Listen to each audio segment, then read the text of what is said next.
Hey, Alita Army. Welcome to the Alita Livestream of July the 18th, 2025, Ghost in the System, an Alita Battle Angel story, Part 4, where we discuss all things to do with the movie Alita Battle Angel, the source manga Gunham, and the greatly desired sequels. I am your host, Creek Indian from Denver, Colorado, and with me is Lee, and he is from Fountain, Colorado. How's it going, Lee? Oh, going pretty good. Cool. I forgot to do that. And I also forgot to do this. We're just all discombobulated today. So, we have with us from Mentor, Ohio, Chaos Nova. Well, now it's closer to Philadelphia now, but. Oh, okay. Yeah. So you are in Pennsylvania then? Yes. Oh, okay, cool. Took a while to settle down, moved to the house, went to a travel lodge, and so on. Oh, cool. Well, I'm going to be in King of Prussia, Pennsylvania next weekend. So is that very far from you? That's close. I'm on the other side of Valley Forge National Park from King of Prussia. I have to just go through the park to get there. Yeah, well, maybe we can set up a quick meeting for a beer or something. I mean, I have to do it after my competition. I don't want to do it before the competition. Yeah, but we can figure something out. Yeah, I'm busy with getting the kids going back to school and such. We'll see. Okay, yeah, that's fair. That's fair. And from France, we have Matu. How's it going, Matu? Bonsoir, everyone. It's going fine, and you? How is it going? Yeah, great. We're glad to have you back, Matu. That's for sure. Creek missed Matu. I'm glad to be back too. Yeah. All right, folks. Well, anyway, we'll go ahead and get started. I guess we had $20, and I think Lee is the one that put that $20 in there. So I haven't sent that money yet. I'm going to send it just as soon as we get off the stream here. That it'll take a while for GoFundMe to reimburse me, but I don't care about that. So, but anyway, we're trying to help out these folks in LA for the fire damage that was caused by that wildfire, and it was something like 2,000 homes destroyed mostly I think in the Pacific Palisades community, but certainly there was impacts, all around. I mean, to some degree, I know Rosa had to evacuate. We saw in that video where it's kind of an impromptu interview, I guess, where Rosa said she had to evacuate, but she's, I guess she's fine. The fire didn't get her house anyway, and that's good. So anyway, there's the link on the image below the screen. I mean, rather, the link below the image on the screen. That link is also down in the oh man, I am really messing up today. Description, not destruction. Description. So anyway, I think too much about the fires. It's destroying. But anyway, click on that. Takes you to the website. Give what you can. No amount's too small. And let's help those folks in LA, get past this, because that's a horrible thing to have your house burned down like that. I mean, that's, I can't imagine the trauma that would cause. So anyway, we've got to help those folks out, I think. I think you might have somebody backstage. Yeah, we got Vladdy back there because there. Hey guys. Hey, Vladdy, how's it going? Not too bad. Sorry I'm late. I was just rushing some furniture into the garage. It's going to rain, thankfully, tonight. Yeah, that's okay, Vladdy. How are things in jolly old England? Pretty good. It's been pretty hot. We've got a hose pipe ban, annoyingly, so I can't water my grass, but whatever. Those things happen at sea. Yeah. Well, welcome aboard there, Vladdy. Glad to have you. Thanks. I'm mostly just going to be listening. I think it'll be like another bedtime story stream for me. Yes. I'll just probably drifting in and out of punches to Lee Lemon's dulcet tones. Well, I suspect you and Matu both will probably want to consider this. Well, it's even later for Matu, right? So, okay. Well, anyway. Later for Matu, it's in France, right? Yeah, she's in France. Is that 1 hour ahead of me still? Yeah, 1 hour, yeah. Oh, okay. Yeah, she's in CEST, I think. So yeah. It's still in France, and it's midnight. Yeah. So okay. So anyway, we'll read. Lee will read both of you a bedtime story. How about that? Yes, please. So anyway, if you can give to our GoFundMe going here, and we get those help those folks in LA, and you know, because you know, like I say, it's horrible to have your house destroyed by fire. And we got the Alita sequel petition going as well. It's I think we've added 3 or 4 this week. I'm not sure. I don't keep up with it as close as maybe I should. But you see, we're kind of moving along there. We've got nearly 180,000 signatures, and you see the link below the image on the screen there. That link is also down in the description. You can click on it. You have to enter your name and your email to sign the petition. You can specify that to be anonymous, so you don't have to, you know, worry about your name and your email getting out into the internet, you know, because I know it can be pretty toxic at times. If you want, you can donate. You don't have to, you know. I mean, you've done your job as an Alita Army member if you just sign the petition. You do not have to give money. Although we would love for you to give money, of course, you know, because this goes directly to promoting the movie, and certainly anybody that signs a petition helps us remind Disney that, hey, you know, we want that sequel, Disney. Come on, you know, give it to us. Let's see who we got in the chat. We got Alita the Killing Angel out there. Hello, nice to see you there out in the chat, AKA. And we've got Leonardo Andre Bustos out there. Como está, amigo? It's good to see you out there. Dracul Kun VT is out there. The Bad Man's out there. We like that as well. So yeah, that's cool. And we're glad to have you guys out there in the chat. We also have Rosa's Queen Studios bust. And we want to get this to her, and probably the way this will happen is when they greenlight the sequel, we'll probably set something up. She'll let us know, because she knows I have it, you know, and she does want it. So you know, we're going to get it. I don't. It's not me. It's not me, Vladi. Could you hear it? It's not, yeah, I can hear it. Yeah, It must have been from Lee. Could be. I was hearing it, but I'm not sure what could have been doing it around everyone here. else was muted.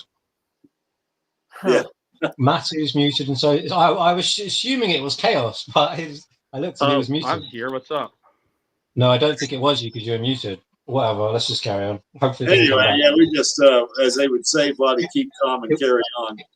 I think it was your chair like morphing into its final form. It's not me. It's not me.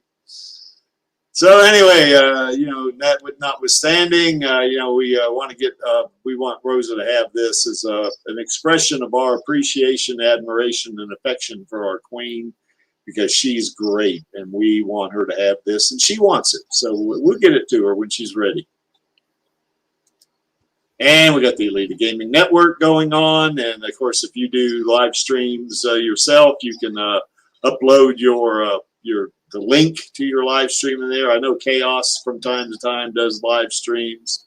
I don't every week, but sometimes I put the link to this stream in the network, and I think Maxie also puts the link to Radio Chaos in there. If you do fan fiction, you know, if you got a fanfic, you can upload. If it's a short, you can directly upload it, or you can upload a link.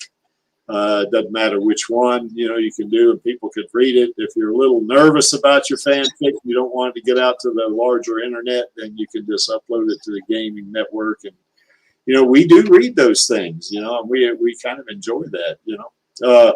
If you do artwork, like Matthew does artwork, and so does Channel, and I think Cran and some others, you know, you can upload your artwork to User Creations, or if you do videos, you can upload those to User Creations as well. If you have something that's maybe not, you know, maybe it's somewhat Alita related or not Alita related, you can load that into the off-topic channel. We do have 3 voice channels, so if you want to hang out and just kind of talk to folks, you know, I mean, it's almost like streaming, although it's not streamed. It's just you and whoever's in that channel. And you can just talk and have a good time there. We added a new channel, that Kansas Bar channel we added about 2 months ago, I think it was. I know for a while there, Vladi and Smendrick were hanging out in the gaming channel, but Smendrick's been under the weather lately, so you know, I don't think you guys are doing that so much now, are you, Vladi? Yeah, I was thinking of doing it today, but it gets so dark so late. I'm just busy doing stuff, and it's already like, and then it's like 10 p.m. and it just feels too late. Yeah. Well, it's like me as well. I mean, I'm working on a project, for my profession, but I'd like to have watch parties, but something comes up, so I can't do it, But well, I was thinking of doing it too, but I'll let everyone know. Yeah. In February I'm turning 40 myself, so we'll see. Yeah, and you don't have to wait for the creek to do this either. If you want to do your own watch party, you can do it. Just jump in there, and you can promote it on the watch party text. Let everybody else in the network know it. You're going to have a watch party, and you play your watch party. You can do that. You don't need mine and Matu helps me with this too, or she has, helped me with the network. You don't need our permission, to do this. You can do anything. The only thing that we do is we'll watch it, watch the channels to make sure nothing inappropriate or untoward gets into it. But we've never had a problem with that. So, nobody's ever uploaded any porn or anything like that to it, and nothing toxic. We just folks are on there just having a good time, and that's kind of the way we like it. If you want to join the gaming network, you do have to have a Discord username, which is free. And then once you get that, you can click on that link you see below our little Chibi Alita mascot right there, and you'll get an invite. You come into the network, and you can start playing with it just like the rest of us, and just have a good old time with us, And I see Angelus is out there. I kind of thought Angelus would be working today because he was off last week, and he has the weirdest schedule on the planet. So anyway,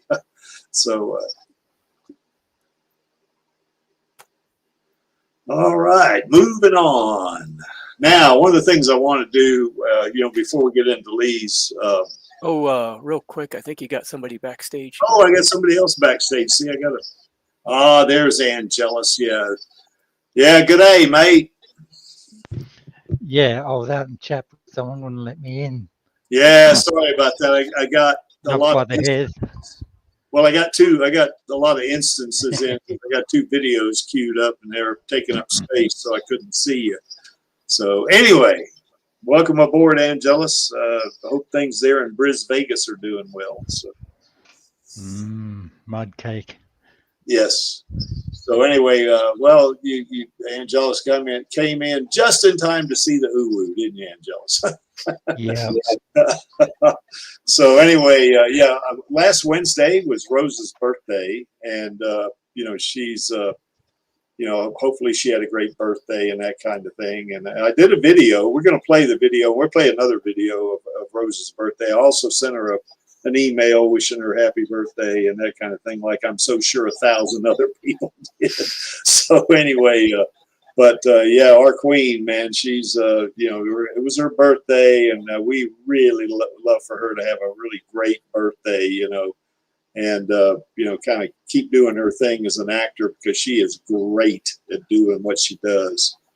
So we're not going to do anything corny like sing happy birthday to Rosa, because it's 2 days after birthday, and that'd be too corny, I think. What is this? Isn't this related with animatronic? Maybe. Yeah. That refers to Disney made a Walt Disney animatronic. They just released it, and it kind of just doesn't look right. It's really creepy, and it broke down on its very first day. Classic Bob Iger Disney. Yeah, that's right.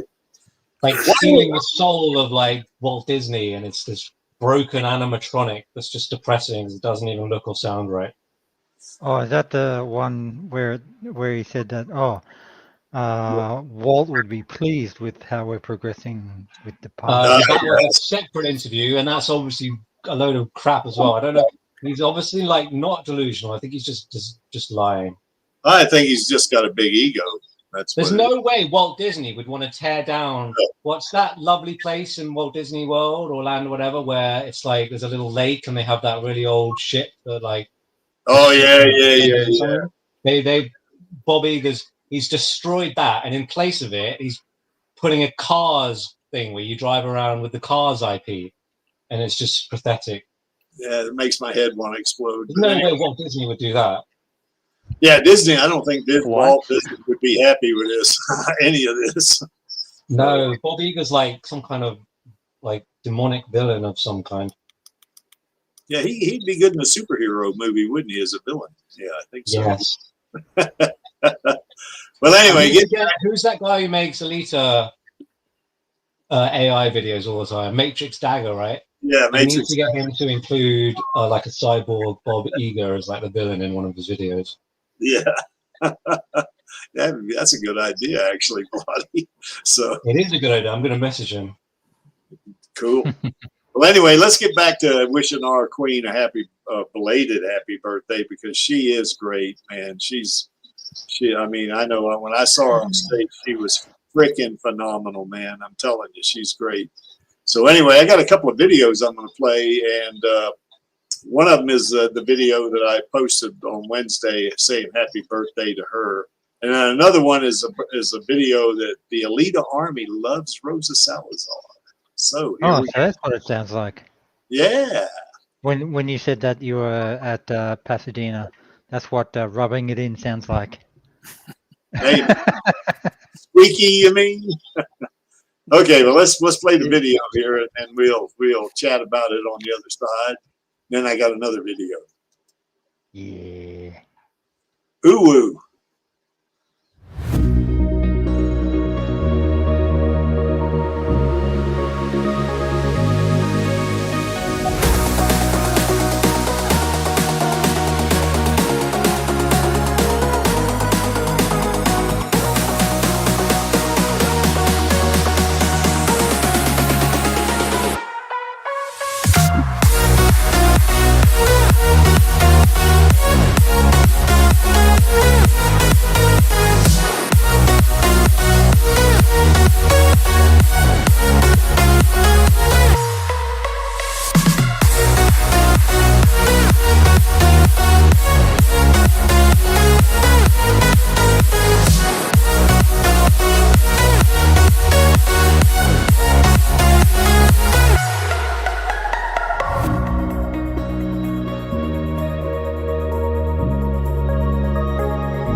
I drink 4 bottles of wine with Rosa, I think. I know you would too, wouldn't you, Angelus? I'd be drunk by the end of that video. Yeah. Drinking Alita champagne. Yes. Well, anyway, I got another one here. I'm waiting to crack it open, Cameron. Yeah, Any day Cameron. now will be nice. Any day. Champagne. Great. We're going to get waiting on you, chop chop. Well, we're going to get it. I'm confident. So, but anyway. We'll have to wait till Rosa hits 50. Now she's hit 40. So anyway, I want to play this other video. The Alita Army loves Rosa Salazar because we do. Here it comes.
Very nice. Lovely.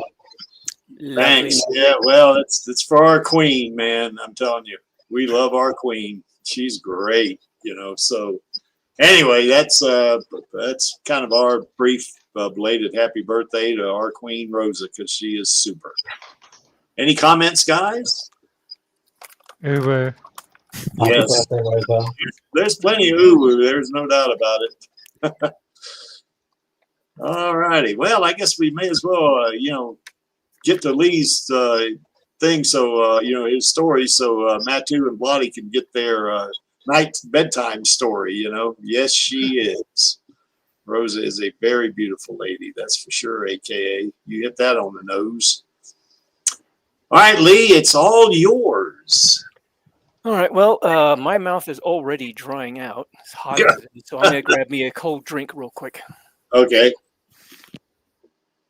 Yeah, when Lee gets back, he'll kind of bring us up to date, just basically, because we've gone through, I think, 8 chapters, and I can't remember which chapters which, because I've read up through 24 chapters. So he's come forward through time, right? Yes. Yeah, he's come forward. He's gone through like a traumatic experience, and then he watched Alita fight. Yes. He'll fill us in with the rest. Yes. And now he's being taken care of in Ido's clinic, right? Yes. I don't remember what happened just before we ended.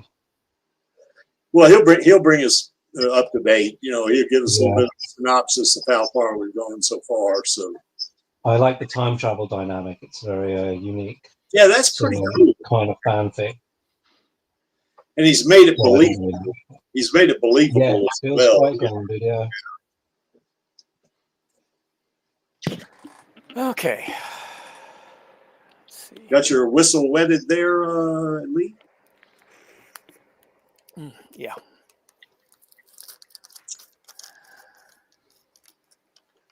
So you're going to bring us up to date to where we are through the first 8 chapters? Because I think that's... Well, yeah, let's see. Chapter 8. Let's see.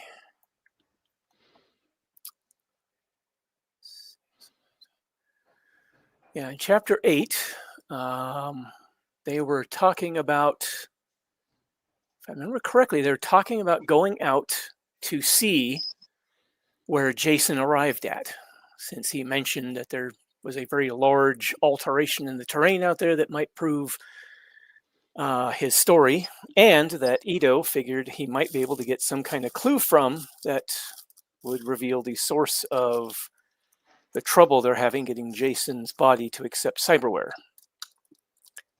And one of the things they were planning on doing was getting a identification for him as one possible means of getting him through the gate safely. But they realize they're going to have to do it illegally because they can't go through normal means, since Jason can't be scanned, and it requires a full bioscan for him to be able to get an ID. So that, I think, is more or less where we've left off. Unless there's any other questions about what had gone before? I think that's about it.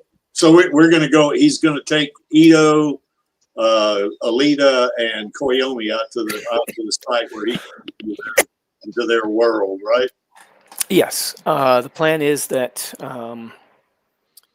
Ido's going to go out there to study it, because he's going to be looking for clues as to, what is behind the mystery of Jason's body not accepting cyberware. And the fact that he can't scan him with any of his medical scanners either. There's some weirdness going on with Jason that he'd like to find out what the deal is with. Alita's going to go for protection, as well as the fact that she's going to be the only one who can carry Jason out there for an extended period of time. She's got the endurance and strength to do that. And Kiyomi's going out because she's got the wheels to get him there. So, yeah. So, next chapter. Chapter 9, A Cyborg's Pain. The next day, Kiyomi is able to get some free time from work to come meet with Ito and Gerhard in order to discuss the matter of getting me safely through the gate. She walks into the clinic with a smile and a cheerful greeting. Considering the nature of what's being discussed, Ito has closed the place for now, so it's just the four of us. Kiyomi herself is a young woman of Asian descent who looks to be in her early 20s. Her hair is gathered into a curtain of braids around her head, reminiscent of old Egyptian-type hairstyles portrayed in movies like Cleopatra, with colored ribbons woven into a few of the braids. Upon this first meeting, her cheerful demeanor sets my teeth on edge. I find myself taking an immediate dislike to the young woman. I do my best to keep it to myself. Alita is unable to attend due to a scheduled practice session with her second league team. It's a last-minute practice to finish calibrating new parts and iron out some modifications for the team before tomorrow's scheduled game. This leads me to ask how often Alita is going to be practicing and for how long, which turns into a bit of a discussion on motorball. While I'm no great fan of either sport, it turns out that motorball is handled in a fashion that's surprisingly similar to the NASCAR races of my time. According to Ito's explanations, each team is allowed to schedule 4 or so practice rounds of a couple hours each during the daylight hours on days between their scheduled matches. This allows them to go through team tactics, replenish supplies for the next match, familiarize themselves with new equipment or modifications, as well as get to know any new track layouts the officials may decide on for a given match. The track, as it turns out, is somewhat modular, allowing for it to change how it twists and turns within the confines of the arena, and adjust the location of obstacles in some areas. Maintenance costs seem to be among the main considerations for limiting practice sessions. The track requires constant upkeep and repairs, considering the fairly steady beating it suffers as heavily armored and armed cyborgs battle each other through its length. This brings up the cost of maintaining the players' motorball bodies. As Ito puts it, especially in First League and Second League to a somewhat lesser degree, the parts used for the track bodies can get prohibitively expensive due to the much higher quality that's needed in order to remain competitive. This has led to a rise in black market demands for jacked parts. Oh, there's some good news, I think to myself irately. Even if I do get walking again, I'll have to dodge people trying to rip my limbs off again to sell on the black market. This thought further fouls my mood. Of the regular matches, there are usually 2 for each of the 3 leagues during the course of a month. This doesn't count any grudge matches that may pop up between players or even whole teams. Nor does it count for the semi-regular tryout matches that occur as new players try to make their way into the game, hoping for a shot at fame and fortune in this poverty-riddled city. After the short discussion on motorball, we settle in around the kitchen table and Ito turns attention to the matter at hand. So anyway, Ito says, about the reason for asking you here. Right, Kiyomi responds, her cheery attitude becoming only a little more serious. Alita told me that you need some identification for your new patient. If you don't mind, I'm kind of wondering. She shifts her gaze in my direction. Why not go through regular channels? Alita didn't seem too keen on saying much at the time. Her eyes flit upward, a telltale glance in the direction of Zalem. The problem we're having, Ito says, is a little difficult to explain. He shoots a glance in my direction. I suppose it might be easier to show you what we're dealing with. Despite the fatigue dulling my thinking, this raises alarms. You sure about that? I ask Ito quietly. Perhaps it's just paranoia, but betrayal still seems all too likely. To say nothing of the possibility of some sort of influence from these powerful enemies that Alita's apparently angered. What if one of those enemies got their hooks into this young woman? Kiyomi quirks an eyebrow at me, but is otherwise seemingly unperturbed. What, you don't trust me? I shift in my seat, feeling rather awkward. I drop my gaze to my coffee cup. No offense, but I just have some doubts about this whole thing. I want to say more, but it seems wiser not to. Well, we need to get you through that gate, Ito tells me. Kiyomi's done quite a bit to help us, and she's been a good friend to Alita. We trust her. He and I look at each other for a moment, and I glance around at the others before heaving a sigh and shaking my head. All right, fine. Ito directs us all to the operating theater. When we get there, he and Gerhard get me up on the operating table, adjusting it so I can sit comfortably. As the imaging system is set up, Ito asks Kiyomi, "Are you familiar with what happened to Jason here?" "Yeah," she says, stepping up next to Gerhard, directly to me. "Quite a few people saw the way you stood up to that goon. That was really something." Her lips curve up in a smile. "Even been some that are calling you a hero for what you did." A sudden swell of anger comes over me.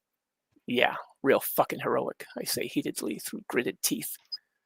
I immediately regret the anger, seeing the crestfallen expression on Kiyomi's face. "There's no call for that," Ito tells me. Gerhard gives me an admonishing look, but says nothing. I avoid eye contact, embarrassed and unsettled at how quickly the anger came on. Storming emotions momentarily lock up my voice, but I manage to push past it. "Sorry," I say to Kiyomi. "Didn't mean to snap at you." Without warning, I'm on the verge of tears for no discernible reason, but I manage to push the feeling down. I've screwed up again. For just a moment, it's as if I might spiral out of control, but I manage to barely hold on. Kiyomi frowns and her gaze sinks to the floor before looking back up at me. "You know, Ito's probably one of, if not the best cyber surgeon in the city. He's sure to get you fixed up. I mean, he managed to get Alita back together good as new, and she was once in worse shape than you are." I stared down at the floor of the operating table I stared down at the foot of the operating table for a couple of heartbeats, getting myself back under control. Looking back over at Kiyomi, I say in a much calmer voice, "Alita? I've seen her fight. There's no way." Finishing up at the console under the monitor bank, Ito turns to me. "It's true. It was several months ago, before she was involved in Motorball. We almost lost her." My eyebrows descend over my eyes as I look around at the three of them, simply unable to comprehend what I'm hearing. I look slightly askance at Ito. "Not to make light of what you're saying or anything, but I've seen her pick apart guys 4, even 5 times her size. The hell did she do? Go toe-to-toe with Mechagodzilla?" I look around at them for an answer and see only blank stares. Ito and Gerhard merely shrug at each other while Kiyomi gives me a puzzled look and asks, "Mecha what?" I roll my eyes and give a quick sigh. Never mind.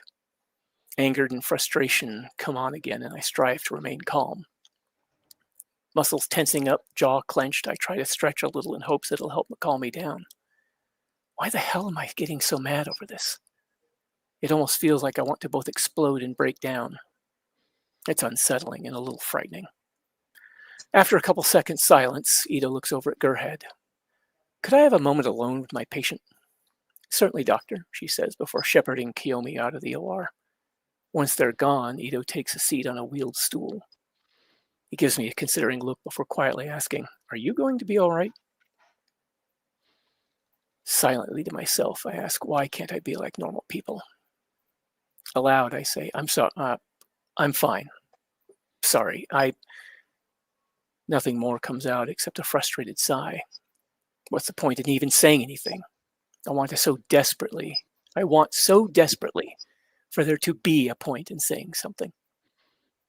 I'm not even sure what made me so angry. How about we just get back to it?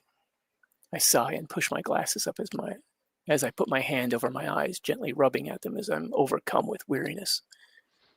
"Oh, you're clearly not fine," Ito says in a patient voice, "and I don't blame you for being angry, but Kiyomi didn't deserve that," I interrupt him quietly. I know, I can only shake my head at a loss for what to say. Ito looks down at me, then sighs. "I tell you what, why don't we sit down and talk later when things are a little less hectic? Nothing more than that, just talk." Settling my glasses back into place, I look over at him and wearily respond, "Yeah, sure." The anger begins to quickly dissipate. He nods and summons the others back in. Then he inputs a command into the keyboard and backs up a little to give Kiyomi a clear view of the monitors. With a little sweeping gesture at the monitor bank, Ito says, "This is what we're dealing with."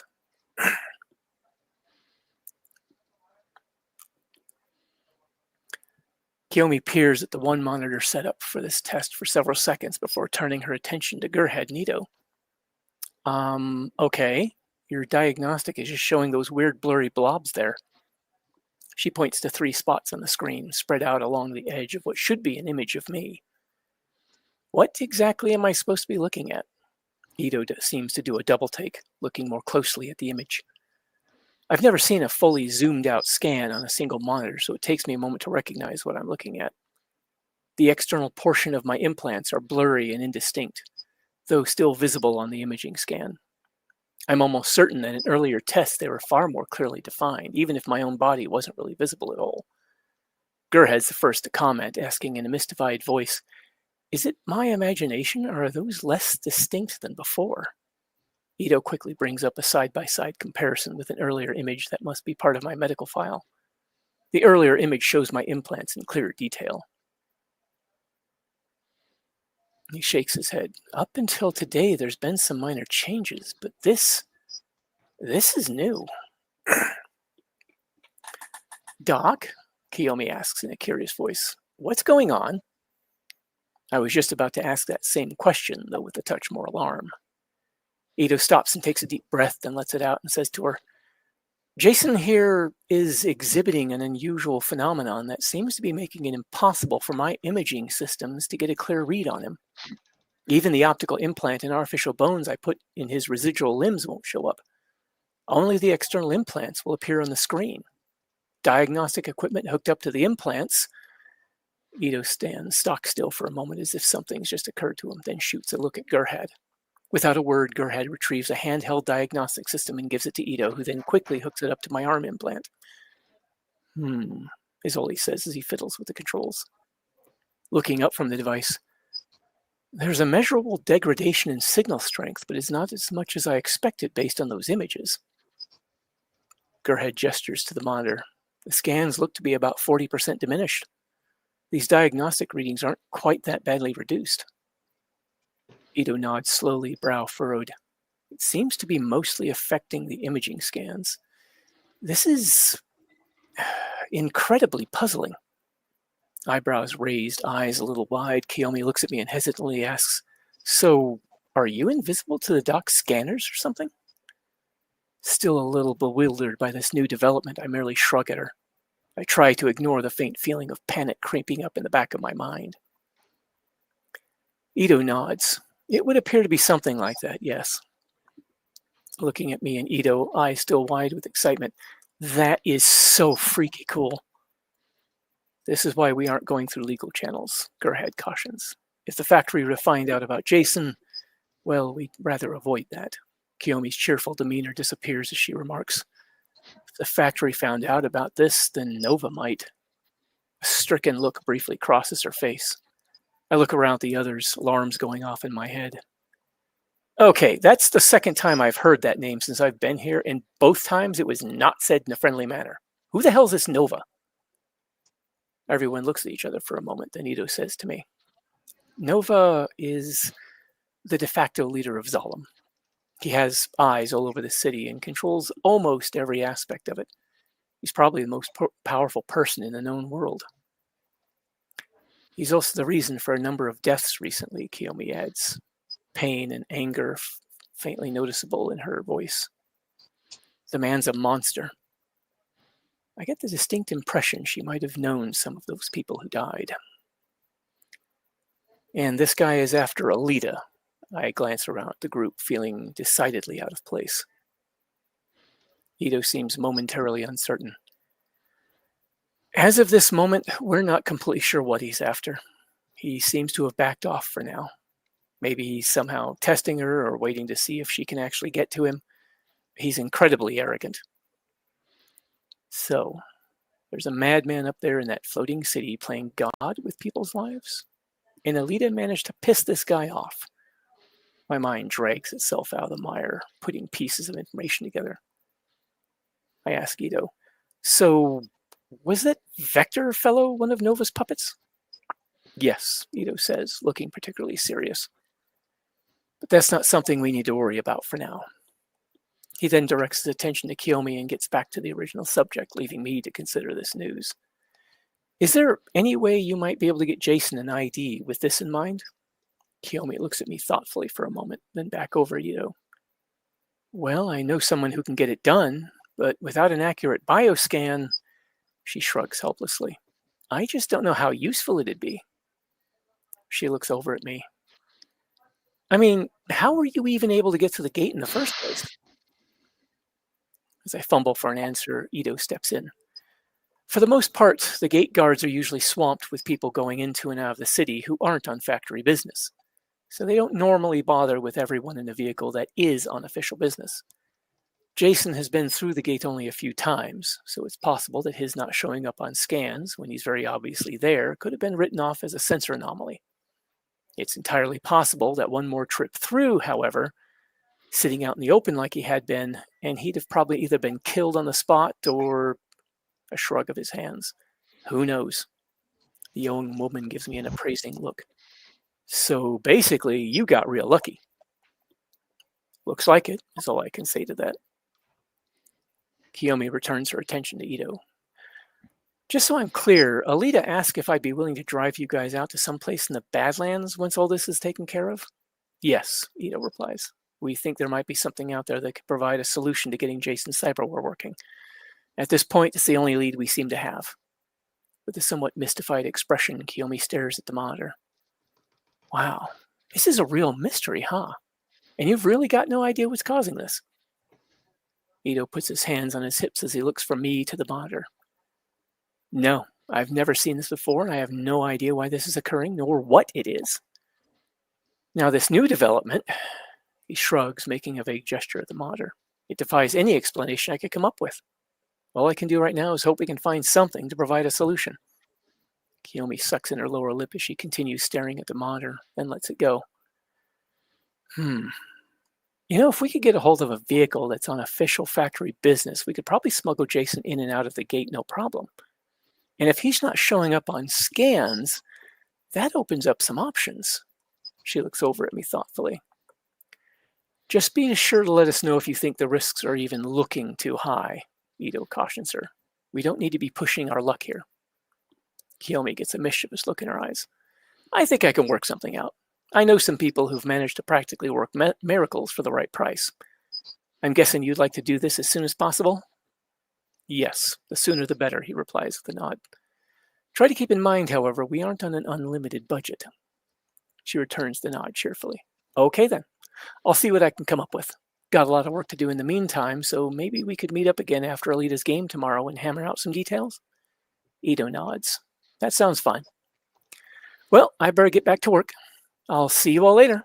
And she leaves with a wave and a smile. Once she's gone, Ito and Gerhard's get down to the business of giving my cyberware another going over. More tests, which all come back generally positive as far as the workings of the implants. However, this new development leaves them just as stumped as when they first discovered this phenomenon.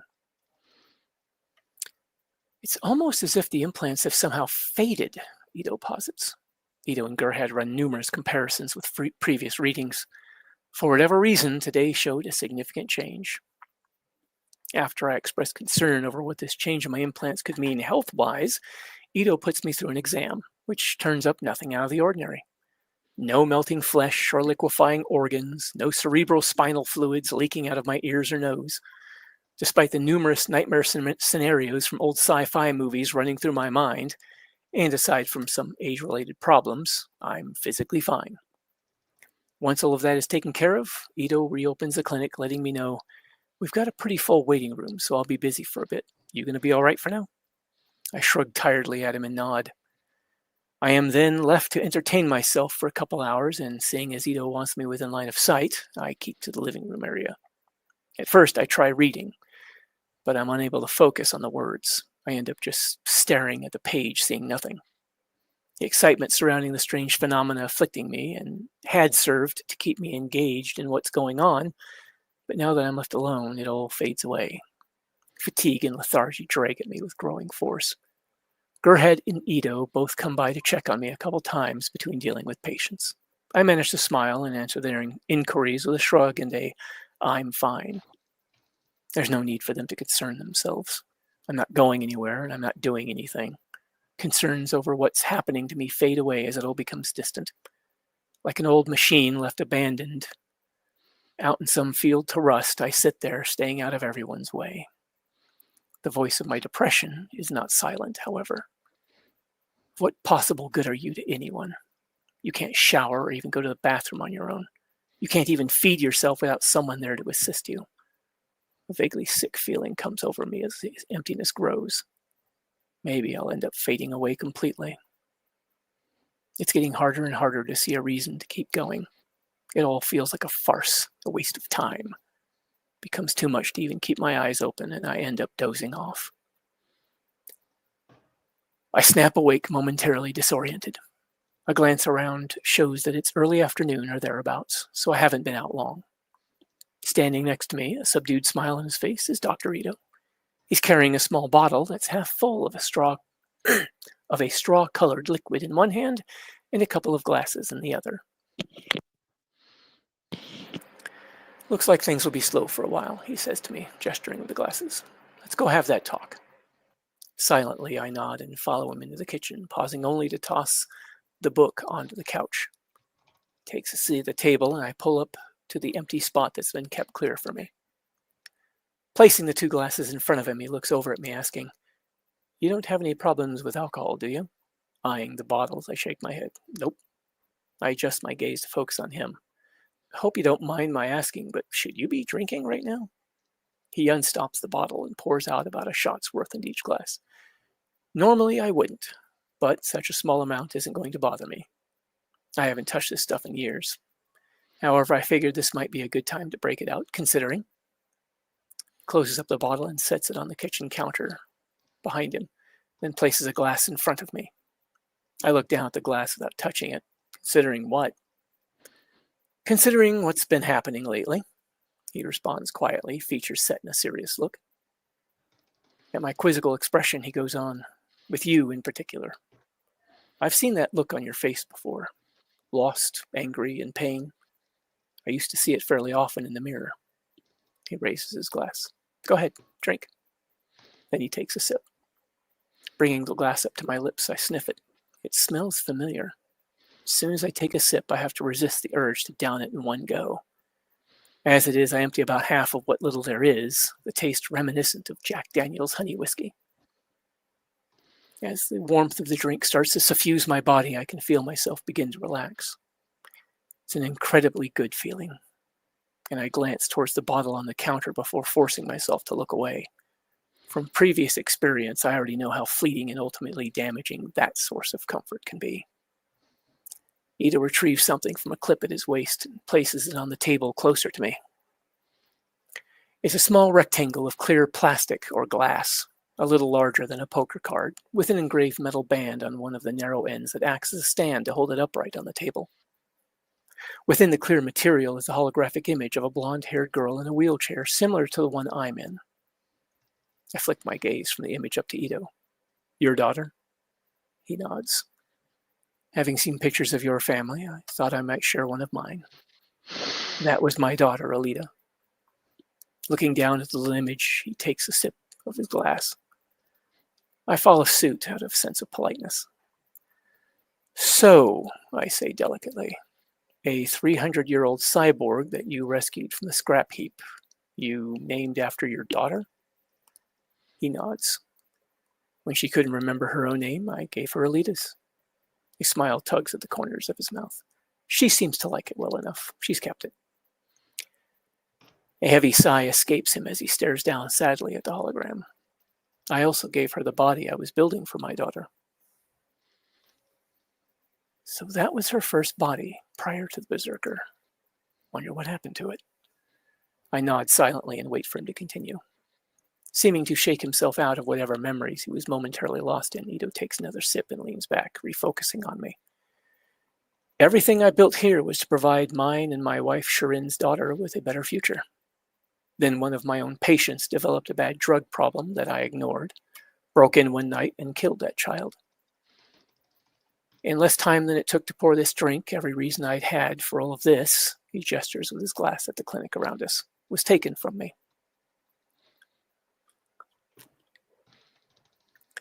He stares down into his glass but doesn't drink.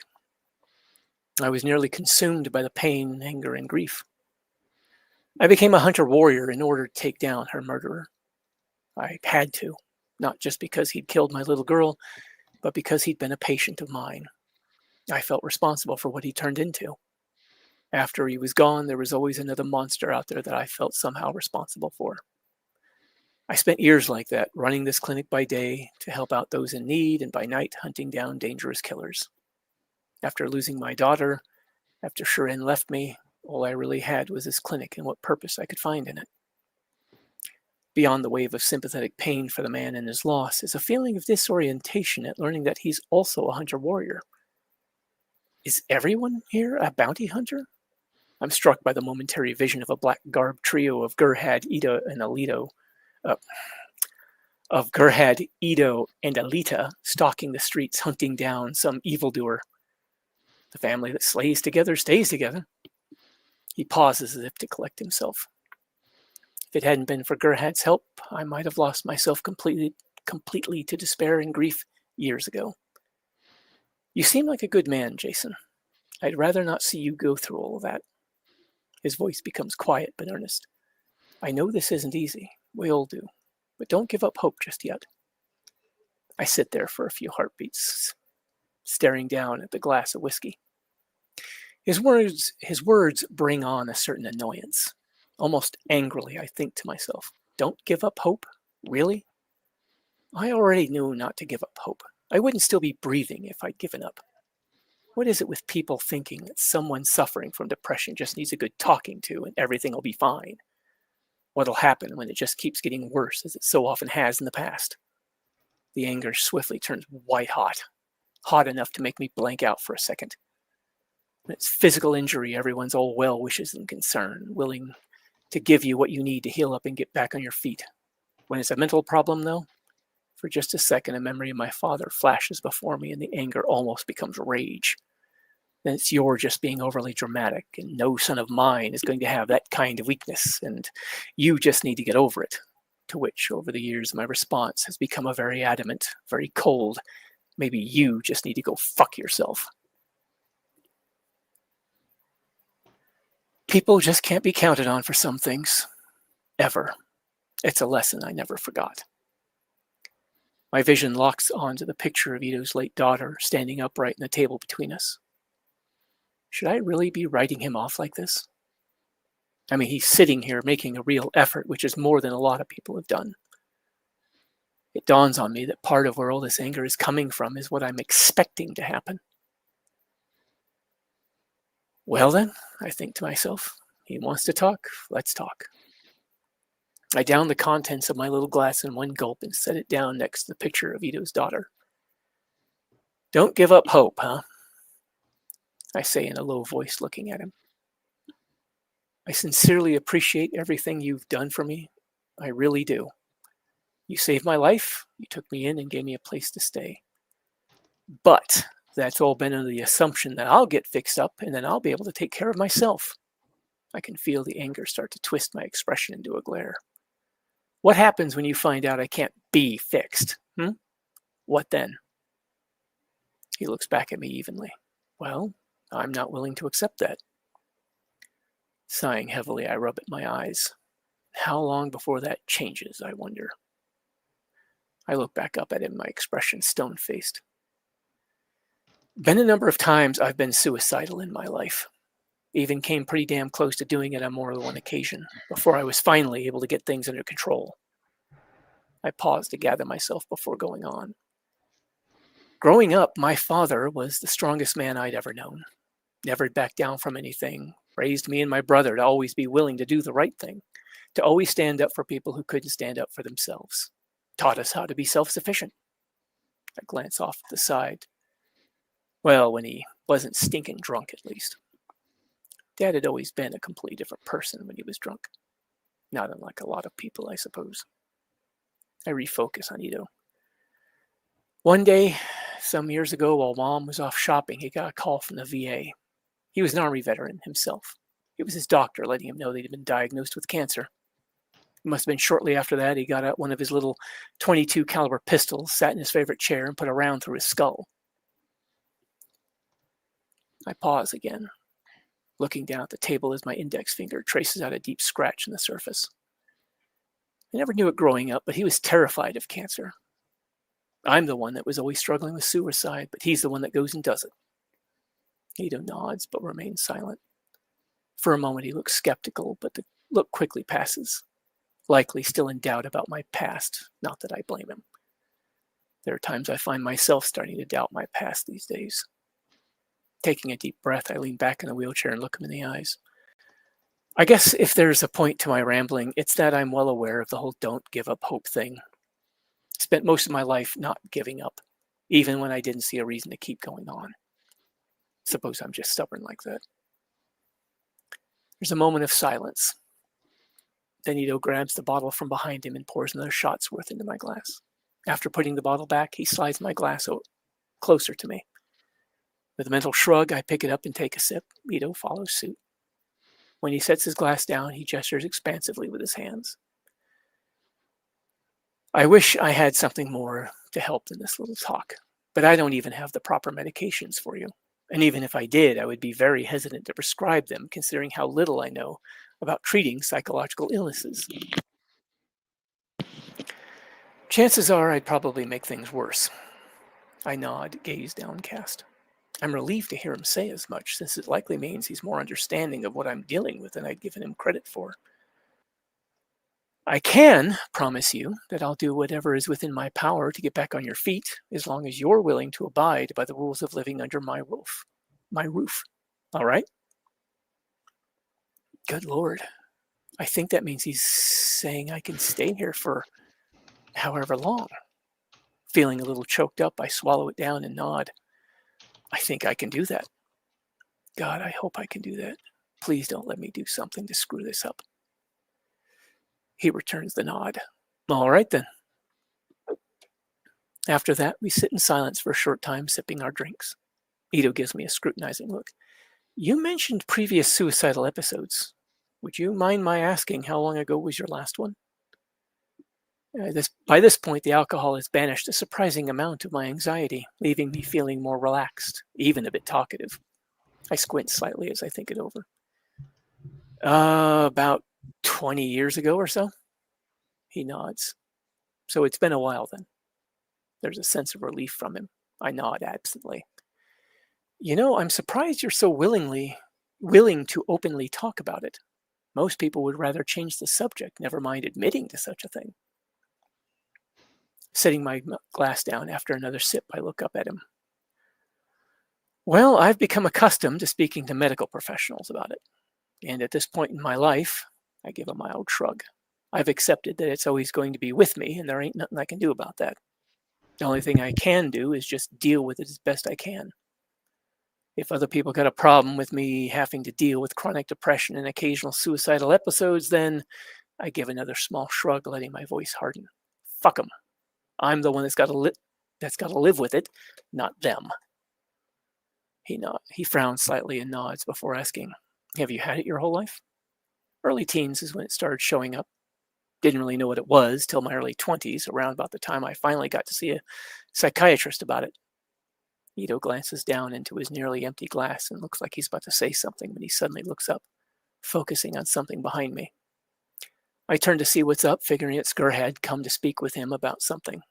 Instead, it's Alita, apparently back from practice. She's standing there with one hand on the doorframe and the other in a front pants pocket. Something about the way she's standing makes me suspect she might have been listening in for a bit. When Ito directs his attention to her, she steps into the kitchen and gestures behind her. Gerhard would like some assistance with a couple of patients if you have the chance. He nods, setting his glass down and retrieving the hologram of his daughter as he gets up. Well, seems we'll have to pick this up another time. Sure, I say with an offhand shrug. Quick question, though, I say, staring into my glass before looking up at him. When he waits for me to continue, I ask, you're seriously going to go to all this trouble with trying to get me through that gate, possibly even spending a sizable sum of money, just on the off chance that you can get me walking again? I keep a steady gaze on him. Yes, he answers simply. Granted, at this point, there's also finding an answer to this strange phenomenon, but if this can help me better help you, I think it's a chance worth taking. I have to look down to hide the trembling of my lower lip. Only this time it's tears of joy that threaten to come on. They're really going to do this. I'm unable to completely hide the tremor in my voice when I say, Well then, I really wish I could do more than say thanks. I'd already wanted to find some way to repay him for the help he's given me, but my articulation drops as my emotions rise. He gives a brief, quiet chuckle and leans down to pat me on the shoulder. As long as I'm not giving up on this, I'll settle for you doing the same. Everything else we can deal with as it comes. Inhaling deeply, I nod, unable to say anything further past a throat closed up by emotion. As he walks past me out of the kitchen, I exhale slowly, blinking back the tears. I find myself feeling so much better. It's an almost euphoric feeling compared to the state I was in earlier. A smile tugs at the corners of my mouth, and I'm about to take another sip of whiskey when I'm surprised by Alita's voice nearby. I had thought she'd left with Ito. Looks like you're doing better, she comments lightly. Finally able to speak clearly, I quietly say, yeah, looks like. I take a quick sip before setting my glass down. I'm guessing Ito still thinks I need watching. I'd actually forgotten that I was effectively on suicide watch. She moves to sit in the chair Ito just vacated. Only for the rest of today, I think, she says, gracefully sliding into place. I'd heard him say he was thinking of making this the last day for it. She gently pushes Ito's abandoned glass off to the side with a silvery gray index finger. Nodding, I let out a slow breath and stare down at the tabletop. She leans back in her chair, hands folded in her lap, looking vaguely bored. Feelings of guilt edge up on me at the thought that I'm keeping her here, that I'm keeping her from going off and doing anything else. Perhaps it's the uplifted mood, or the alcohol, minimal though it is, or some combination thereof, but I'm hit with an impulse to do something that I probably wouldn't have otherwise. Engaging a dangerous cyborg in casual conversation. So, I say, injecting a slight playful tone into the words, how was practice? When she perks up at my attempt at conversation and doesn't look like she's going to be annoyed with me, I ask lightly, did the other kids behave themselves or did you have to break someone? I'm rewarded with a faint smile as she answers, practice went just fine. It was mostly just calibrating parts for use as replacements during tomorrow's game. Time consuming, but easy enough to deal with. She tips her head slightly to one side. Loretta told me you don't much care for motorball. I shrug non-committally. Well, I figure as long as you're here stuck watching me, I probably ought to do something more interesting than sit and stare at the walls. The only thing I know you have an interest in is motorball, so I shrug more deeply. I appreciate that, but you're not obligated to entertain me. Her expression becomes more serious without losing the warmth. I know you're not really comfortable with me, but I do understand that you're having a tough time with this. I nod. Yeah, well, my mood becomes more somber. I owe you guys quite a bit.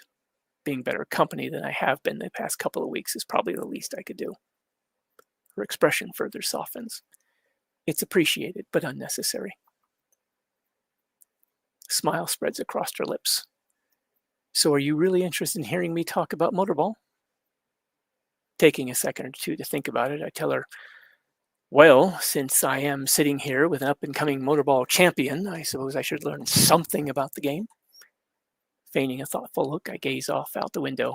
After all, if Loretta found out I'd squandered the opportunity, she'd never let me live it down. Alita assumes a deadpan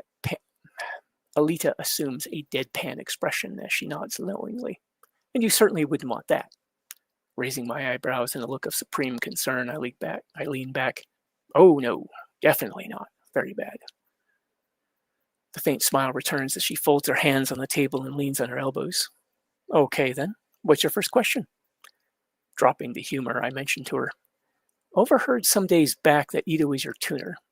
While the name seems to provide some clue, what exactly does a tuner do?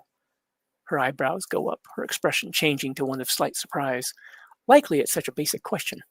Loretta never explained any of that. Honestly, I shrug while wearing a faint, rueful smile. She might have. When she really got going about the sport, I tended to sort of zone out. Her features settle into a say-no-more expression. Well, the tuner is responsible for the general fitness of the team. He also comes up with new weapons and modifications. Ito built me my motorball body.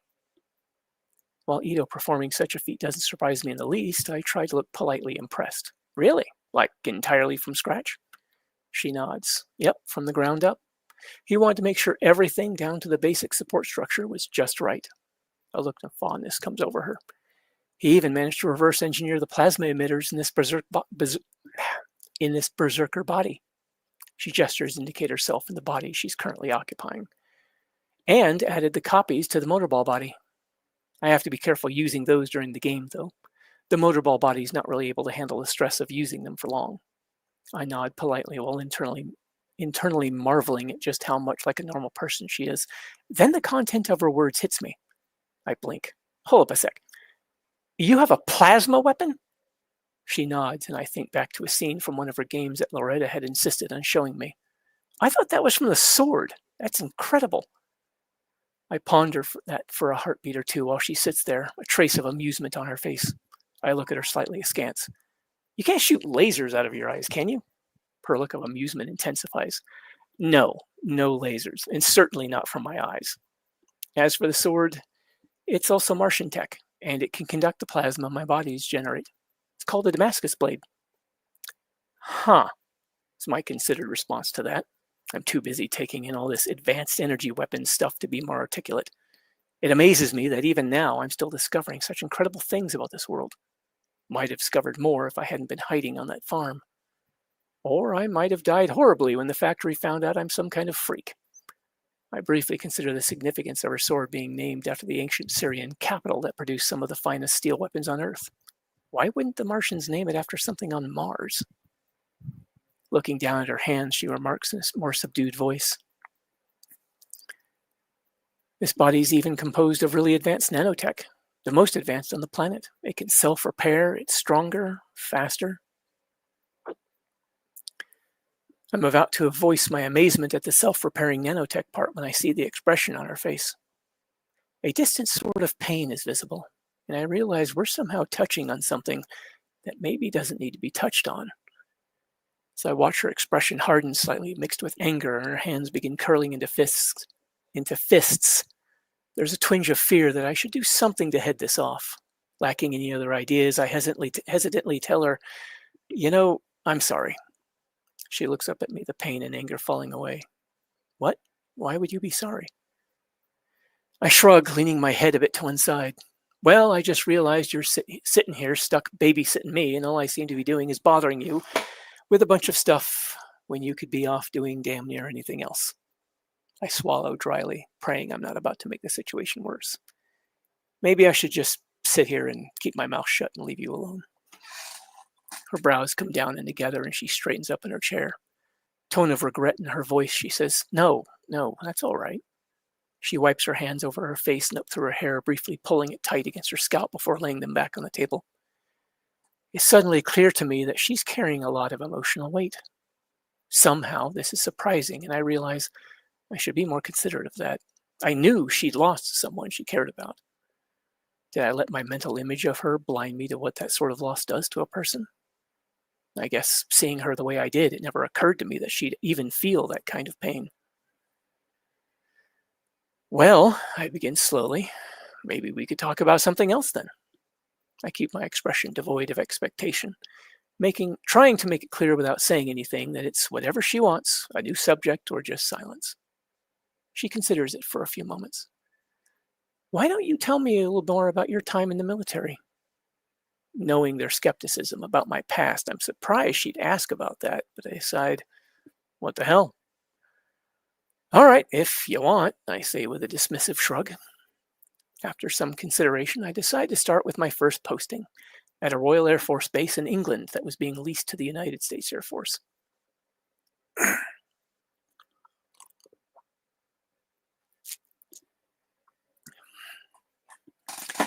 After a while of telling her about how the brass on base was so wrapped up in political bullshit that morale among the enlisted had suffered and fallen to near rock bottom, I stumble across an old story, one of my more prominent memories. So, yeah, I'm an A1C, an airman first class, and I'm in the shop working away at this diesel heater that's crapped out. The part of the deadline I'm working in is next to the dispatcher's office, so I can hear their radio chatter as they send out those little bobtail tow trucks to deliver equipment or take stuff back in for repairs and servicing.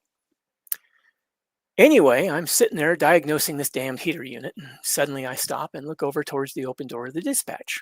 A couple other guys near me do the same because we hear over the radio, clear as day, someone call out, "I am fucked up." Alita gives me a puzzled look. Okay, were they calling for help or something? I shake my head. Not from the sound of it, no. Just that one comment, saying it out loud and clear, didn't identify themselves or nothing. I shrug. Well, there's nothing more, so me and everyone around me gets back to work. I figure it's just someone got bored and decided to pop loose for the hell of it. It happens sometimes. Probably more so with morale at such a low point. I nod firmly. Oh yeah, and discipline can suffer too. You can get people doing stupid stuff, but it's usually nothing too serious. Pausing to take a quick breath, I continue. Anyway, I'm working away again, and about half an hour later, that same guy comes over the radio and says, just a little louder, "I am fucked up." Me and this other guy, not far away, look at each other when, what the hell is this? I scratch my head and shrug it off. Still not thinking too much about it, but this time I did catch the definite slurring of speech. Whoever it was drunk. The touch of a grin, Alita looks at me, eyes widening slightly in surprise. What, some soldier is out there drunk on duty? Grinning a bit myself, I shrugged my one arm. It's best I could figure. Someone partied a little too hard the previous night and got really hammered. Then they came in the next day still smashed out of their gourd. I'm pleased to see that she's now paying rapt attention. So, yeah, there's some jackass out there who's likely on the flight line among expensive military aircraft driving around a bobtail drunk off his ass. Skeptical about my past or not, she's clearly enjoying the story. It doesn't immediately hit me, but I'm getting lost in the retelling. And I've been getting more animated as the story goes on. So anyway, this goes on another couple times over the next couple of hours. This one lone soldier out there is saying the same thing every so often. I give an emphatic nod. Yep. Only the next time it happens is after the shop supervisor comes back from being away on other business most of the day, so he hears it. Her eyebrows go up slightly as she asks, the supervisor's an officer? NCO, actually, non-commissioned officer, tech sergeant, if memory serves, I explained, though I'm pretty sure the ranking doesn't really mean anything to her. Okay, she nods. Trying to suppress the mirth I feel at the memory, I go on. Anyway, the supervisor's standing at a bench, head down over some paperwork just 3 meters from the door. All of a sudden, he hears, loud and clear over the radio, "I am fucked up." His head snaps up and he zeroes right into the door of that dispatch office. His face goes red and he gets this furious look on his face, then storms into the office. Next thing I hear is the supervisor on the radio. I mime talking into a CB mic. "Who is this? Identify yourself immediately." The guy on the other end just sings back, "I ain't that fucked up." I pause to let her react. And for a split second, she just stares at me expressionless. Just as I'm starting to think the story flopped, a smile quickly spreads over her lips. She throws her head back, laughing out loud. Her peals of laughter set me off, and we're both laughing, though it fades all too quickly. Soon, she clears away the last of the laughter with a deep breath, still smiling. Focusing her gaze on me, she inquires, "So then what?" With a half smile, I shrug. "Then nothing. That was the last word out of whoever it was. Never did find out who they were or if anything even happened to them." Her smile fades but doesn't completely disappear, and I'm glad to see that she's in a better mood. I'm also glad to find my own mood has improved greatly, at least for the moment. I drain the remains of my drink and set the glass aside in preparation to ask her something when Ito returns. As he walks in, the laughter and the fact that he's running a clinic right in the next room comes to mind. My playful mood immediately falls away. "Oh, I wasn't too loud, was I?" I asked contritely, sincerely worried that I might have disrupted the clinic's operation somehow. "No, you're fine," he assures me. "I just had a free moment, so I wanted to check in right quick." Gives me an appraising look before informing me, "Considering how you seem to be doing now, I'm thinking we can take you off watch," turning his focus to Alita, "which means there's no more need for you to stay." Gives her a fatherly smile. "And thank you for the help." She returns his smile. "It was my pleasure." "Well, I need to get back." He nods to the two of us and heads off. Looking after him, I comment, "If I didn't know any better, I'd think hearing laughter surprised him. Considering how you've been less than cheerful, and I've been a bit moody perhaps, There's also the fact that things haven't gone as well as they could have most days. Things haven't been really bad or anything. They just haven't been all that great. Her expression becomes momentarily pensive. I think having you here has been good for him. I raise an eyebrow at her in surprise. Really? How so? He often seems at his best when he's taking care of patients. Not to belittle what's happened to you, but you've been providing him with some real challenges. It's given him something more to focus on and maybe help put some of his own pain behind him, I think. I almost ask about whether she's managed to do the same, but feel that would be overstepping my bounds. Instead, I ask her, so you're really okay with my being here then? She fixes me with a piercing gaze. If I wasn't, you would know. Her expression switches to faintly puzzled. Have you been worried I'm not this whole time? Well, my gaze flits around as I search for a decent response. I've actually been worried that I'm going to do something or something's going to happen that'll get me kicked out of here and out of the street. I gesture with a stump of my arm. And as you might imagine, that would go pretty badly for me. Well, you can stop worrying, she says firmly. We wouldn't do something like that. Not unless you somehow betrayed us. Her words are a nice sentiment. Unfortunately, that's just not how that works. This illness twists things just a little bit. What is said, reassurances given, get warped just enough that I'm no longer certain I heard what I thought I did. Darker thoughts can creep in. I think I'm still welcome here, but am I really? There's no way they could really want someone like me around. Little doubts pile up, slowly on some days, quickly on others, until they're a mountain. Self-destruction can get mixed into that, bringing on a warped need to push things, force them to throw me out, because somehow I'm undeserving of their kindness. Or maybe in some twisted way I want to be right about them not really caring to begin with. It's so hard to put into words I'm unable to voice it aloud, so I just sigh and nod agreeably, then change the subject. I was going to ask you, why did you want to hear about my time in the military, or any of my past for that matter? I just had to hear you recall some of those memories. I needed to hear the details, see how you reacted as you told them, see how real they might seem to you, try to tell if they might be some kind of, she pauses as if searching for the right word, delusion, I offer, and she nods. Okay, any specific reason?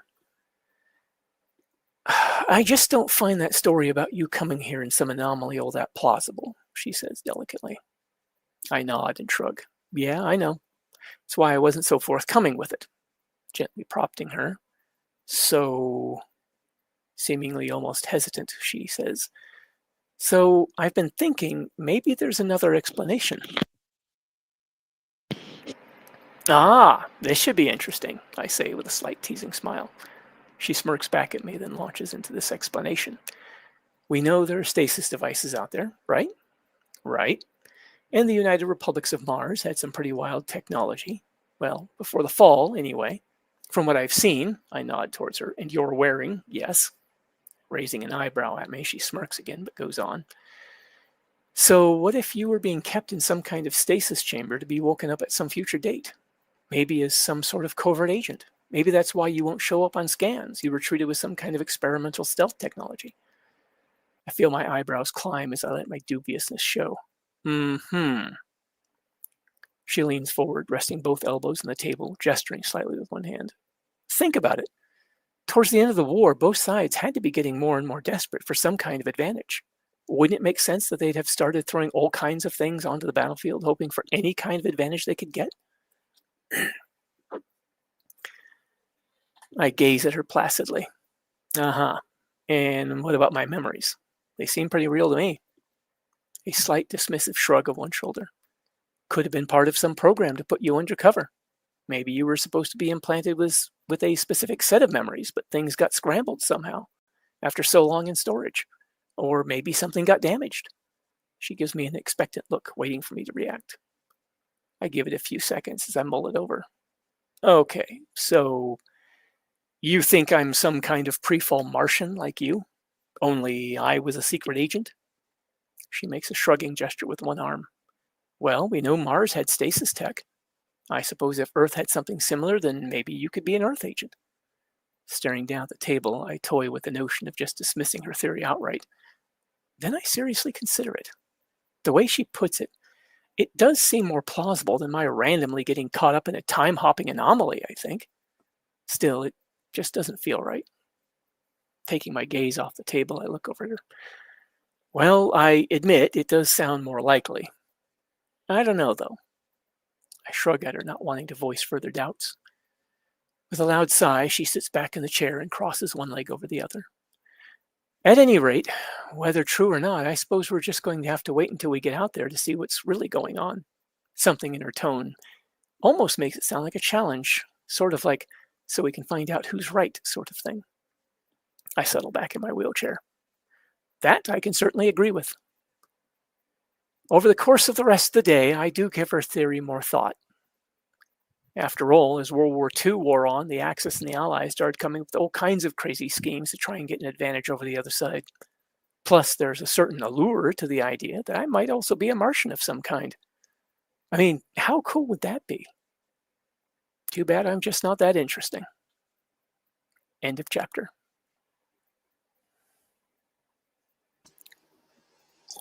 That was cool.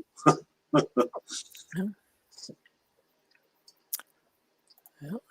What do the rest of you guys think? Any thoughts? You write amazingly well. Like, it's an audio book. It's amazing. Well, thanks. As Badman said, the most covert agents wouldn't claim they were from a time centuries in the past. And I'm kind of like, well, Jason did point out, it's like, well, why would I have memories the way I do? They seem, pretty real. And, she theorized that maybe it was, what's the term? Some kind of malfunction in the systems that were supposed to give him his false memories. Yeah, end of line. Yep.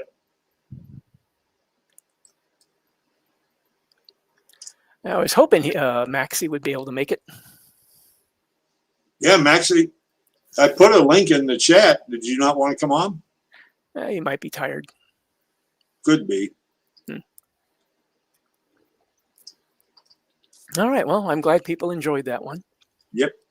You That guys. story, I was Oh, going to say that story, by the way, Yeah. that is actually one that my trainer back in when I was actually in the Air Force in England, his previous posting, somebody had actually done that. So it's a story he told me, and I decided to go ahead and use it in my story.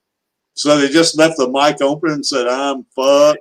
No, it was CB. So every so often he'd come up on. It was just some guy out there on the flight line. They never did find out who it was, who just got drunk and would just.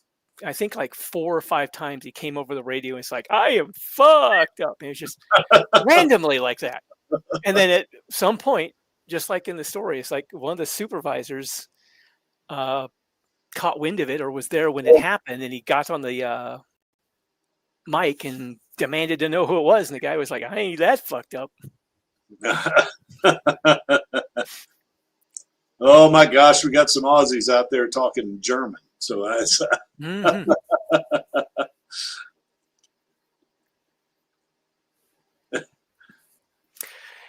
Well, do you guys want to do another chapter or Oh, I'm muted. Yeah, we can go. Well, I'll be logging off fairly soonish. Okay. But yeah, we can go another chapter if you guys want. All right. What do you think? I may have to leave in a few because it's going to be 2 a.m. soon. So. What about you, Vladi? Yeah, I can stay and listen, but I've moved to a different room to sleep because it was getting too hot in that one. Now I'm just sort of now I'm just lying here resting my eyes, and I might just fall asleep shortly. But I think Matthew's fallen asleep too myself. So Well, from the sound of it, it's real late over there. yeah. Well, you want to pick it? You want to go ahead, Lee, or you want to just wait and pick up chapter 10 next time? Well, that's an idea. Whichever one. Go ahead and leave off for later. It's up to you though, Lee. I mean, we invited you. Well, I wouldn't mind, but if everybody else would rather, hold off and maybe do another one when people can stick around. Yeah. Or maybe we can do one a little bit earlier. Like maybe I can start at 3. I'd have to promote it, of course, a little bit more because we usually start, 3 my time would be, it would be 10 o'clock Lottie's time. So, and 11 o'clock Matu's time and 7 o'clock Angelus's time. So, Mhm. That would be cool. So I could, keep following the story because Okay. I'm invested now. Ah, Okay. okay. All right. Well, guess who just showed up? Oh, hey, Mixie. Maxi. You're imagining things. I was here the whole time. Mhm. Yes. Well, I tell you what, then let's Lee, if it's okay, we'll since Matu and Blotty are about to crash on us, and Angelus has got to leave. Why don't we pick up with chapter 10 next time? All right. Oh, Matu, have you listened to the other ones? I did not, and I intended to ask you to provide with a link so I could read them, possibly, Oh, please. I think the leak is on the Discord, isn't it? Yeah, I think it is. Yeah. I don't put the link every time on Discord, but I will. I'll go back and start putting all those links on Discord just for this. Okay. That way you can listen to it. Yes, thank you. Uh-huh. Now we can go on if you want. If folks want to continue, Maxie, you just logged on. I bet you'd like to go on, wouldn't you? Oh, whatever works for people. I'm not going to be pushy. Well. Okay, I guess I could go on. Yeah, let's go on. Matu, you could always pick it up, later when you're awake. Yes, I think it's what I'm going to do. I'm going to pick it up when I wake up. When I do my cleaning tomorrow, I'm just going to put on my headphones and listen to the chapter. All righty. Because right now I'm just falling asleep. Oh, I know the Matt, feeling, yeah. Matt, in the private chat for StreamYard, I've just dropped the link to the AO3 version of the Yes. story. Thank you. And there it There you is. Thank you. But if you want to listen rather than read, you just need to go back through the recorded live streams in the live tab on Creaky's channel, and you can find the earlier parts. Yeah, and I'll put them all on. I'll put them on the gaming network too. Why don't you put them in a playlist, Creaky? Well, that's a good idea, Maxie. Sometimes you're worth something, Maxie. You know that. Only sometimes. The odd occasion. On occasion, the opportunity arises. That wasn't. Well, I wouldn't want to be used for all the time. Then I'd just be used up. Yeah, you got to spread it out a bit so you don't use yourself up all in one go. Yeah. Right. You could binge listen. All right. Well, we can continue then. It's okay. All right. One more You know, chapter. I've been known to have streams 4 hours long. So, I mean, I don't think we're going to go quite that long. on this stream and on Radio Chaos. So, I have no problem with that. And that's without prepared material. That's right. That's without 99 slides. Yeah. Yep. In the meantime, I say good day and good night to you all as I shall head to bed. Good night, All Matthew. right. Have a good night. And you too. It's Bye. so nice to have you back on too, girl. I missed you. I missed you guys too. I'm so glad to be back. Yeah, it was nice having you back. Bye. Bye-bye. All right there, Lee. You got the floor still, bud. All right, then. Onward to chapter 10, Uncertainty. Dreams. The city is filled with blood-soaked machines rampaging through the streets, hunting me down. All the while, I'm dragging myself along, trying to avoid the mechanical hunters as I frantically search for my lost limbs. The street splits apart around me, sundered from below by gore-slit tentacles of steel cables. They ramp around me and begin pulling me under the ruptured ground, where grinding metal teeth wait to tear into what's left of me. A sharp intake of air as I throw myself over, scrambling to escape. For a heart-stopping second, I'm in free fall. Then a sudden sharp impact hits me in the back, knocking the breath out of me as the back of my head slams into something hard. With a cough, I look around. I'm lying on my back on the floor next to my bed on the side opposite the door. The adrenaline rush quickly fades as I slowly lift myself up to lean on my elbow. Out of reflex, I try to wipe away the tiredness of my eyes with my left hand, only to feel the metallic touch of the implant on the end of my residual arm. The shock of it against my face lifts me further into wakefulness as I quietly gasp and flinch away from it. Scooting myself into a sitting position against the wall, I survey my situation. I'm sitting in my shorts on the floor, and the room is cloaked in darkness with the streetlights outside providing only very dim illumination. Bad eyesight doesn't help matters. Weariness hits me again, seeing as I'm going to have to crawl around to the other side of the bed in order to use the movable set of steps I've been provided with. Climbing back into bed would be so much easier if I could just stand up, I think to myself. Far from the first time, I wonder if I'll ever stop wishing I had my legs back.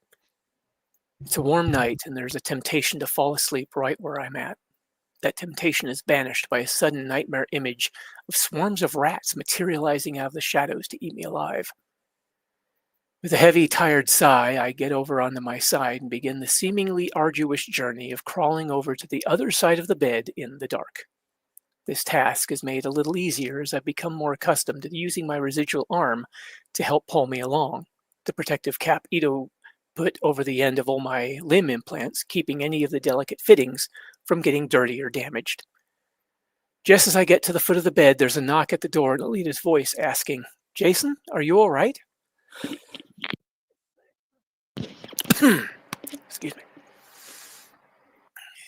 I come to a sudden stop, thinking, "Ah, hell, please don't tell me I didn't just wake up the whole damned house because of one of my stupid nightmares." Aloud, I call out quietly, "Yeah, I'm okay." I let my head hang, lightly banging my forehead on the floor, quietly muttering, "Be better once I get back into fucking bed." From the other side of the door, her softly muffled voice inquires, "I heard a pretty loud thump. Do you need any help?" Lifting my head up, I respond, "Well, my vision takes in the darkened room. "If you could just reach in and flip the light switch, please." Instead of merely cracking the door open and reaching in a hand to turn on the light, the door opens up and she steps halfway in, turning on the light as she does. "Jason, what happened?" As the room brightens painfully, I squint up to see her looking down at me from the doorway. A sigh of exasperation escapes as I let my head fall back onto the floor. Into the floorboards, I sarcastically bid her, "By all means, do come in." As I'm lying half naked on the floor, a state I was hoping to avoid having an audience for, I think to myself in annoyance, is it just kids today in general, or is it something about Martians specifically? "Since you insist," she responds sassily, in seeming irritation at my tone. "It sounded like you needed some help, and since you weren't exactly giving me a straight answer." There's a pause while I lever myself into a sitting position, and she asks more softly, "Was it another nightmare?" Having gotten myself into a sitting position against the foot of the bed, I nod. "Yeah. Did I wake everyone up or just you?" She glances down the hall. "Just me. Ito's room is further away and it wasn't that loud." I sigh in irritation at myself. "God, I am so sorry. I know you've got a game today. It's tonight," she interrupts firmly, stepping fully into the room. Plenty of time for me to get some more rest before then. When she gets closer, I can see her a bit more clearly. It's odd seeing her wearing a very girly pair of shorts and a crop top, leaving much of her silvery gray body exposed. A decidedly non-killing machine look. She picks up my shirt off the floor and tosses it to me. "I give you some help, but the last time I laid a hand on you, you kind of freaked out," she says, a note of hurt in her voice. "Yeah," I mutter, putting the shirt on. Looking up at her, the hurt in her voice compelling me to once again apologize. "I'm really sorry about that too. I just shake my head as I struggle to find the words, and the silence stretches. As much as I've tried to push it out of my head, I feel myself tense up in expectation of violence when she's around, and I'm pretty sure she's noticed it by now. I think the first time I've really treated her like I would anyone else was when we got to talking yesterday, but I can feel myself slipping back, retreating to what some part of me considers a safe distance from her. Here. She swiftly and gracefully makes her way over to the nightstand, turns on the little lamp on it, grabs something off the nightstand, and heads back to the door. Turning off the overhead light, she turns back to me and leans down to hand me my glasses. In what sounds like a rather resigned tone, "You have a good night." An inner voice rebukes my silence. Was it just Ito who accepted you into his home when you had nowhere else to go? Just as she's about to step out and close the door behind her, I speak up. "Henry ever tell you how the two of us met?" I'm not sure what it is I'll say, or if she'll want to hear it, or if it'll even mean anything to her, but I feel compelled to say something. She stops and turns halfway back towards me, holding the door open. "No," she responds with a light shake of her head. At this distance, I'm unable to see the expression on her face, but I can hear the interest in her voice. I take a deep breath as I put my glasses on. "Well, if you got a moment, there's something I feel I should tell you." I give her a questioning look, figuring I misread that interest. Without hesitation, she responds, "Sure, go ahead." Instead of relief, my anxiety bumps up as fear that I'm just wasting her time grips me. Regardless, I forge on. It was a little over a year ago. I had run out of food and water, but I'd watched from the jungle's edge and seen people working his farm, so I was going to try and see if I could get some food in exchange for work. Re-entering the room, she makes her way over to the side of me that still has peripheral vision and kneels on the floor next to the bed. I can't help but notice that this puts her at eye level with me, as well as being an arm's length away. Resting one arm on the mattress, she leans against the side of it, settling in so that she's sitting sideways to me. I'm hit with a sudden vision of her striking out, a knife hand strike against the side of my skull, the image of which sends a steel spring tension through me. I close my eyes and pull in a deep breath. Fear nearly makes me falter, but I manage to push my way past it. The first time I saw him was when he was running 3 real bad troublemakers off his property. I was walking down the main road that runs by his place when these 3 guys go hauling ass out of that long driveway and hightail it in the direction of Iron City. Hot on their heels was this bear of a man with a shovel in each hand. I glance over at her. The most noticeable thing to me at the time was that this man had cybernetic arms. I grin slightly at the memory, and she smiles faintly in response. I'd never encountered a cyborg before, and I couldn't believe what I was seeing. It was right up there with that big space elevator. I nod towards the window in reference to said object. I shift a little to get more comfortable. When those 3 troublemakers were gone down the road a ways, he points one of those shovels at me and yells out, "You looking for work? I got an opening."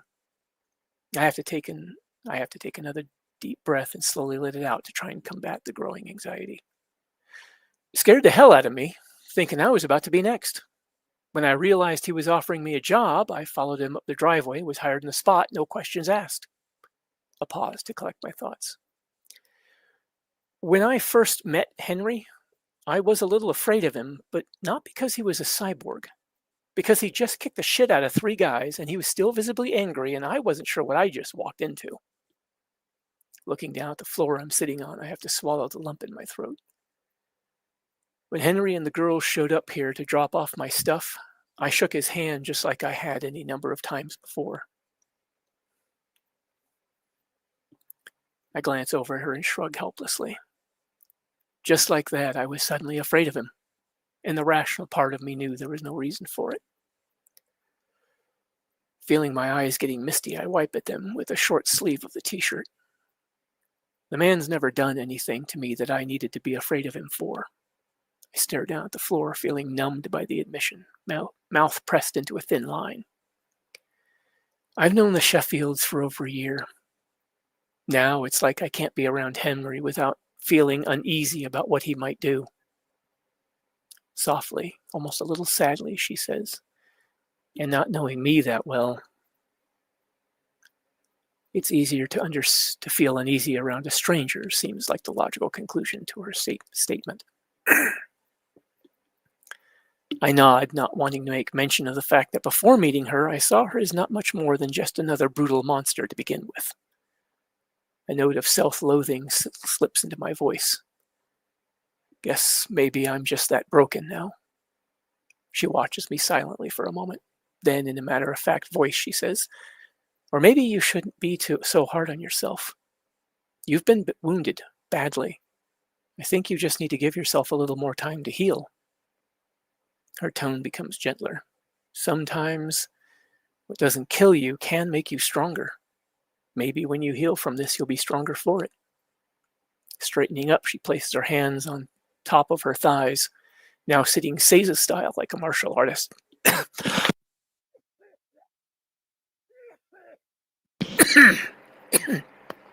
Man, excuse me. Her gaze locks onto mine. With no augmentations, you survived something you weren't really built for. That man should have killed you, but you're still here. I'd call that a victory of sorts in itself.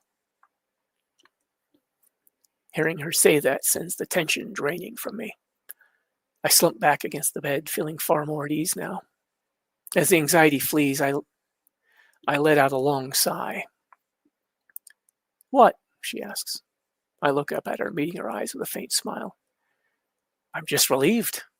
Oh, why? The smile fades and I hesitantly answer. I was half expecting you to be... I shrug as I search for the right words. Not quite so understanding, no offense. None taken. She glances over her shoulder towards the window. In a place like this, it's too easy to expect the worst from people. Well, in any case, I tell her with all sincerity. Thank you. With a single nod and a soft sigh, she gracefully regains her feet. So, you need help getting back into bed? After a quick look around, I decide I'm definitely not getting any more sleep. No, I think I should be okay. Ito and Gerhard have been telling me that I should really be doing as much as I can on my own. Try to keep my body in some kind of shape, help me regain my independence, that sort of thing. Especially since there's no telling how long I'm going to be like this. Would you like something to help you sleep then? I respond with a dismissive gesture of my residual arm. Nah, that's all right. I was figuring I'd head into the study, do some reading. Thinking I'll avoid sleep for now. Thank you, though. You have a good night then. She flashes a quick smile and heads out the door. You too, I quietly call after her. After she's gone, I sit and stare off into space for a bit. Huh, I mutter to myself. That went rather well, I think. Saying it aloud helps banish the anxiety that tries to convince me that I've said and done only wrong. That I've somehow only succeeded in driving a wedge between me and the people here. A single firm nod, then I go about getting myself dressed. After struggling into a clean set of clothes, I slide the little steps over to the front of the wheelchair and climb into it. Then it's a quick stop at the bathroom, something to which I'm finally becoming accustomed to dealing with on my own in my current condition, and finally into the study. Once there, I browse the bookshelves, looking for something that'll help me pass the time. This is somewhat hampered by the discovery that many of these volumes aren't even in English, the only language I know. Thinking maybe I should do something about that. As Spanish and Portuguese are the two more prominent languages besides English that I've noticed, it might be time to see about learning one of them. I come across an old, worn copy of a collection of Rudyard Kipling's poems, an unexpected find. Not really recognizing anything else on the shelves, I settle into the desk and begin reading by the light of the small desk lamp. Somewhere after a poem called The Power of the Dog, I find myself asleep. I awaken with a gasp from half-remembered horrors, heart pounding. With a gulp, I try to slow my breathing. Lightheadedness comes over me, and I feel that familiar, terrible buzzing in the back of my skull. Vision grays out, and my stomach starts a slow roll, nausea invading my senses, a rushing sound in my ears. I sit there, slumped in my wheelchair, vaguely aware of sunlight coming into the windows, gripped by nameless, senseless terror. No logical reason for it, I repeat over and over to myself. Not that it does a damn bit of good. Coming out of a nightmare right into a panic attack. Hell of a way to start the day. Fortunately, it doesn't seem to last that long, and my heartbeat begins to slow. Vision quickly clears up. Finally able to breathe freely, I pull in a long breath and sit there for a moment, staring out the window at the sun peeking over the buildings. Somewhat to my embarrassment, I find myself on the verge of tears again. With a shake of my head, I set my glasses aside and wipe my hand down my face, as if that'll wipe away these irrational emotions. Just as I'm putting my glasses back on, Ito enters the room behind me. "Ah, there you are. Sleep well?" he asks, making his way over. I turn the wheelchair to more easily look up at him. "Tired," is my weary response. Brow furrowed, he asks. "Nightmares still keeping you up?" I nod silently. Grunting softly, he crosses his arms over his chest, giving me an appraising look. "Are they getting any worse?" I glance down at the now closed book on the desk. "I'm not really sure. I think they're staying about the same." "Well, you let me know if anything changes." He gestures towards the doorway. "If you're up for it, I've got breakfast ready." Having a real appetite for the first time in a while, I gladly accept his offer and follow him down to the kitchen. After silently giving thanks, it occurs to me that I've got to do something to try and further fight this deepening depression. Being proactive can be the hardest thing in the world when such a growing part of me sees the world as being a better place if I weren't in it. What's the point of improving my life if my being alive is the problem? This dystopian hellhole and a rather dim view of the world certainly doesn't help matters. Over the years, cynicism has grown at the way people treat each other, occasionally boiling over into outright hatred. Not the best of attitudes, especially for someone who espouses to follow in the footsteps of the Son of God. Love others as you would love yourself is all too often far easier said than done. As much as I dislike admitting it, it's gotten easier and easier to simply write people off as either untrustworthy or dangerous and shrug them off as too much trouble to be worth it. But that's not how it's supposed to be, not how I'm supposed to be.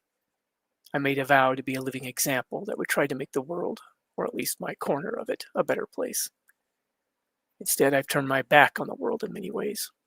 More failures to add to the ever-growing mountain of them.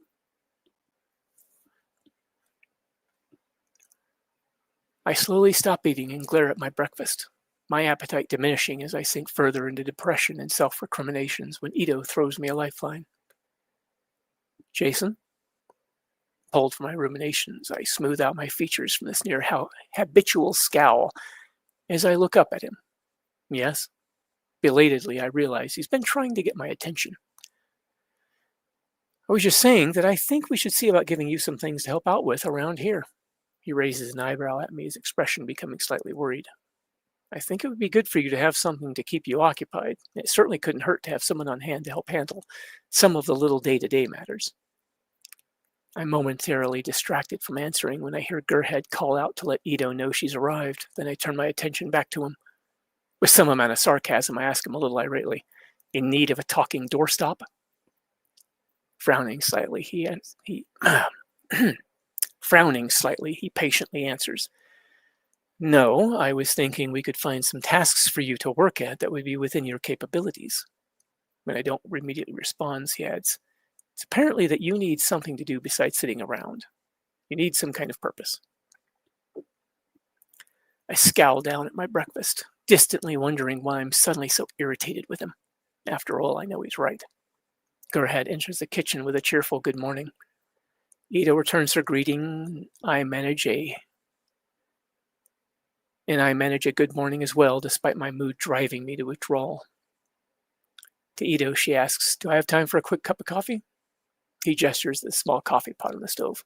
"Help yourself. I was just informing our patient that I'm going to start a work therapy program for him." For an instant, the anger makes my teeth grind. Then I let out a slow breath, relaxing. "So, what is it you're going to have me doing around here?" I'm not expecting much beyond them having me do useless busy work. Ito gives me my answer after breakfast by having me do what little dishes there are. Despite my earlier attitude, it actually does feel good to have something to do that's not sitting around uselessly in this damn wheelchair. And so I put my best effort into it. Whatever you do, do it to the best of your ability, or so the good book says. Doing the dishes ends up being a long, drawn-out affair, made nerve-wracking by the fear that I'm just going to end up breaking things. It is also more frustrating than I'd have initially imagined, constantly wanting to grab up an item with a hand that's no longer there. More than once, the frustration builds to the point I'm hit with the urge to violently throw something. However, I take it slowly and carefully, and soon I'm finished, without breaking a thing. A lot of deep, relaxing breathing is involved. Afterwards, I'm instructed to help Gerhard with stocking supplies, a task that turns out to be much easier. Setting a box of items on my lap allows me to easily go through the shelves I can reach and restock where needed. By the time Alita comes down for breakfast a couple hours later, I find myself feeling quite a bit better. Being able to actually help out has, in fact, helped to lift my spirits. Feeling useful and having little time to think about much of anything beyond the task at hand allows me an unexpected and welcome freedom from the creeping despair that's been slowly engulfing my day-to-day life. As the day wears on and I work alongside Gerhard and Ito to some extent, I even find myself starting to feel a sense of belonging. I still can't bring myself to believe that such feelings will bring anything but hurt, so I endeavor to distance myself from them with a polite but professional attitude. During a lull in patient traffic, Ito runs a quick test of my cyberware and discovers something a little worrying. The resolution of my implants on the imaging scanners is down to about half of what it should be. Additionally, his diagnostic scanners are no longer providing any kind of usable readings. As it's having no discernible effect on my physical health and unable to do anything about these for now, Ito decides it may be best to leave it alone for the time being. I see no reason to argue. By the end of the day, as Ito is closing up the clinic, I'm feeling more normal than I have in a while. Although it had been less pleasant during the middle of the day when more patients, many of them extensively augmented, had come through. Anxiety would, at times, cause me piercing headaches and some nausea. Fortunately, Ito and Gerhard are understanding enough that I'm able to take a break or two to clear my head. Gerhard even goes so far as to sit down with me for a few minutes after we overhear a couple of patients in the waiting room talking about the attack I suffered. Despite my best efforts, I'm overcome by a full-blown panic attack after overhearing them joking about the way I screamed and begged while that psychopath tore me apart. Things I have no memory of, thankfully. It takes almost 15 minutes for the shakes to stop. Obviously, despite Kiyomi's claims, most people don't see what I tried to do as anything more than a profoundly stupid move by someone who is, at the very least, mentally deficient. Some part of me is inclined to agree with them. After closing time comes and I'm helping Gerhard put things away, a question occurs to me. Stacking the last errant surgical tray, I turn to her. I was wondering something. What exactly are we going to be doing tonight? As she's making a quick note on a little data pad. Well, you and I are going to be staying here while Ito takes care of Alita and her team. I'll be watching the game on that big monitor over there. She gestures behind her with the writing stylus in the general direction of a fairly good-sized monitor that's been set up on a low table in front of the couch. You are free to do just about anything you like. She turns to me with a half smile. Were you worried you'd have to go to tonight's game? Trace of guilt makes me look away as I shrug. I admit I had some concerns about that, yeah. Remembering that she's quite a fan of the sport, I look back up at her. Sorry you'll be stuck here instead of out watching the game in person. There is some relief mixed with the guilt. Well, you don't have to be, she reassures me. Ito and I are both a little worried about how you might react to that kind of environment right now. Those last two words catch my attention. So, eventually then. Well, if we can't get you put together before the next game, there is that possibility. She shrugs faintly and tips her head slightly to one side. You don't think we're going to leave here alone, do you? What happens if you need help? A quiet sigh escapes me. Yeah, I guess I hadn't thought of that. Whether forced to face the screaming mobs in that damn stadium or forced to stay here, it seems like I don't have much control over my life now. Despite having to shake off the feeling, it still clings to me when Ito makes a last check on things about 15 minutes later, having changed into more casual clothes. All right, that looks to be about it, he announces as he gets into a light jacket. Gerhard reaches out a hand to briefly straighten the jacket front as he settles it on. You're going to have to hurry if you're going to get there in time to help them set up the pit. He nods impatiently. I've already called the taxi. Looking at Gerhard and I as he picks up a pack with what looks like tools and parts. We'll be back later tonight then. Wish us luck. More directly to me, his tone a mix of admonishing and teasing. Don't give Gerhard too much trouble. I've given her permission to sedate you if she has to. I raise an eyebrow at him as I snap my best formal salute, attempting to feign a good mood I don't feel.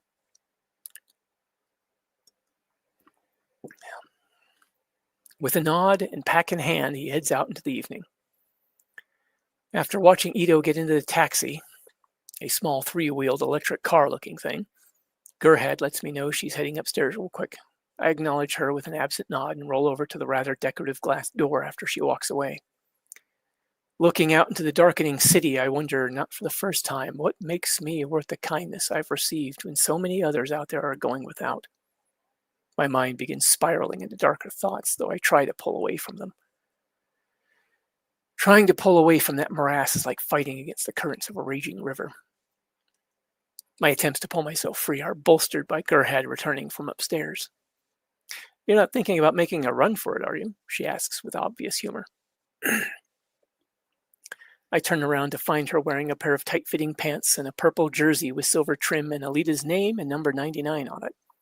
It's almost shocking to see her out of her scrubs. No, nothing like that, I respond with less humor or enthusiasm. I glance towards the world outside those doors and decide to change the subject. It occurs to me that I've been in this clinic for 2 weeks now. Oh, she asks, crossing her arms over her chest, finally feeling antsy to get out for a bit. Another glance at the darkening world outside. Kinda, yeah, but not tonight. It's just that... She uncrosses her arms and drops her hands to clasp them in front of her, waiting patiently for me to formulate an answer. Shaking my head slowly, I finally continue. It's more that I would really like to get out of here for a bit, but I also don't. I shrug helplessly, not sure if that makes any sense or not. She nods. I think so. After what happened to you, the world may seem a good deal more... She seems hesitant to finish the thought. Frightening, I finish for her. Something like that, yes, she says with a knowing expression. But you can't hide in here forever, you know that. My eyebrows lower slightly as I chafe at the implication that I might try to. Of course not. Never mind that a part of me would desperately like to. And never mind that my anxiety-saturated fear response means that I've always found the world a normally frightening place. I can't imagine seeing it otherwise. This city even more so, especially now. It's been only by the grace of God that I've managed to find the will to overcome that constant fear. The thought that someday I'll give in to that fear, become the coward a part of me has always believed myself to be, is a terror all its own. Well, we can see about getting you a trip outside tomorrow, maybe. She watches me with a source of patient hopefulness. The temptation to put off a trip back out into the world for as long as possible, or better yet, and forget it entirely, fills me. But I know better. All these years have taught me that I need to face this, however much I don't want to. With a rather more resigned tone than intended, I answer flatly, sure, why not? Gerhard gives me a sympathetic smile. All right then. She gestures towards the kitchen.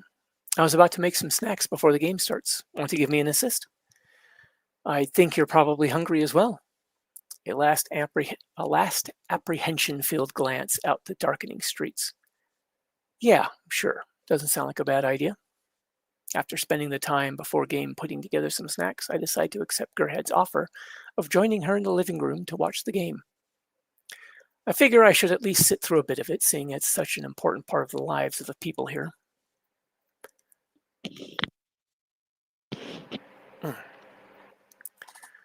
Gerhard settles into place on the couch while I park myself at the end closest to her, and by coincidence, the snacks that I helped her prepare. It's not quite a Super Bowl Sunday setup, but it's a pretty good spread. Having never watched any of what passes for television here, I'm surprised at the multitude of advertisements that precede the game's broadcast.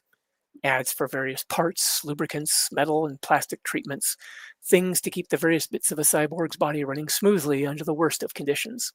Or so the adverts claim. There are a few other commercials thrown in as well, but I barely pay much attention to any of it. Then the announcer comes on and a bird's eye view of the track, likely taken from the top of that big observation tower in the middle of the stadium, appears on screen. There's the expected rundown of who's who and a listing of the 3 second league matchups scheduled for tonight.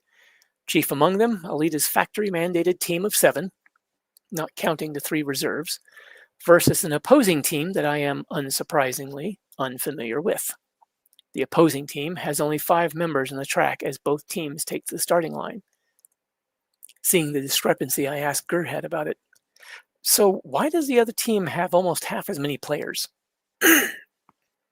Keeping her eyes glued to the screen, she responds, "In the last match, our girl wrecked most of the other team so badly that they're down to 2 primary team members and all 3 of their reserves." A pause as the array of lights on the side of the starting line count down to green. Then the launcher fires the motorball onto the track and both teams rocket away. Gerhead gives out a quick cheer for Alita's team, and I hear her cheering distantly echoed from the small crowds outside watching on the large overhead monitors scattered along the streets. "Sounds like those other guys should have quit while they were ahead," I quip. Good Lord, Alita demolished them that badly all by herself? I knew she was a wrecking machine, but damn. Peripherally, the thought hits me. While she was smashing her opposition, Ito and Gur had been busy trying to keep me alive. Just as a wave of guilt is about to wash over me, I give my head a violent shake, trying to push it away. "Oh, you got that right," Gerhead enthusiastically agrees, still keeping her eyes fixed on a monitor. "They got run into the ground so badly they burned through all their stockpile of replacements. Even after 2 weeks, they must not have been able to scrape together the money or the parts needed to rebuild the other team members in time." That's something I hadn't considered, the economic angle. Grind a team or player down so hard that they're forced out just from lack of resources. Parts are expensive, and if a team burns through too much of their budget, then no more parts. No wonder there's a black market for affordable cybernetics. Not that it was of much apparent help to Alita's opposition. Gerhead hurriedly continues as the action begins unfolding on the track. They must be either extremely desperate to hold on to their spot or just trying to go down swinging. After this loss, they probably won't be able to recover, which I take to mean they'll either be forced to retire from motorball entirely or second league at least. Some of my ignorance of the game is cleared up as Gerhead provides a quick commentary on some of the details surrounding this fast-paced game. For instance, the motorball match is composed of 2 contests, each with 10 laps. After the first contest, there's a short half-hour break. Without nearly as much of the pageantry involved with football and its halftime shows, the game doesn't last all that long. For the most part, however, I sit quietly and watch as the woefully outmanned and outmatched team opposing Alita's alternately tries getting control of the motorball or striking at her teammates individually in an apparent attempt at evening the odds. It's noticeable that they attempt to stay as far away from Alita and her Damascus blade as possible. The crowds and the announcer make their displeasure at this apparent cowardice well known. Jeers from the crowds and mocking announcements attempt to egg the opposition on to engage Alita's team more fully. For the time being, however, they refuse to take the bait, much to the audible disappointment of the crowds on the screen and the ones faintly visible outside the clinic. Gerhead, on the other hand, is much more upbeat about the turn of events. "This should be an easy win," she exclaims excitedly. "Those guys don't dare get near her after what they did. Those guys don't dare get near her after what she did to them in the last match." When she glances in my direction, I merely nod politely. Even with the relatively slower pace of an outmatched team attempting to chip away at Alita's team, the game is still blindingly fast, exciting, and adrenaline-inducing. Just sitting here watching it, I can feel my heart rate tick up. But even so, I can't seem to really get into it. All I see are people ripping each other each other apart for the entertainment of a bloodthirsty crowd. The normally soft-spoken Gerhard, as well as the crowds outside the clinic and in the stadium, are all enthralled by the action, even electrified by it. And here I am, sitting silently while I watch what I see as little more than a barbaric blood sport. It's a stark reminder of just how out of place I am. That voice again out of the shadows of my mind. Why are you even here? A feeling of isolation begins descending over me, and I decide to try to do something to help stave it off. Turning to Gerhard, I say quietly, "Mind if I ask you a question?" Only taking her eyes off the screen in quick glances, Gerhard answers, "Sure, hun, what is it?" My hesitance seems to go unnoticed by Gerhard as I work up the courage to ask. Ito was telling me that he gave his daughter's cyborg body to Alita after finding her. Gerhard takes her attention off the screen to look at me more fully. "That's right," she answers. Well, mental stumble nearly derails my train of thought.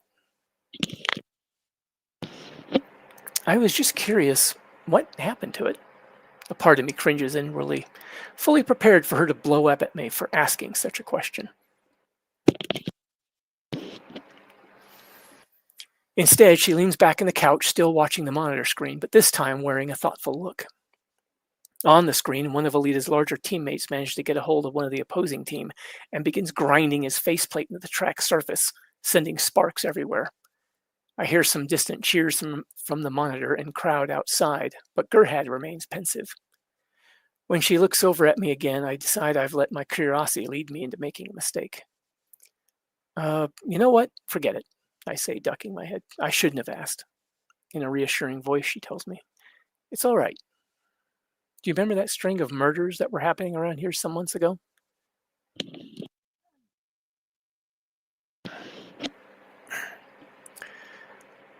Yes, everyone in the farm was a little freaked out over it, understandably.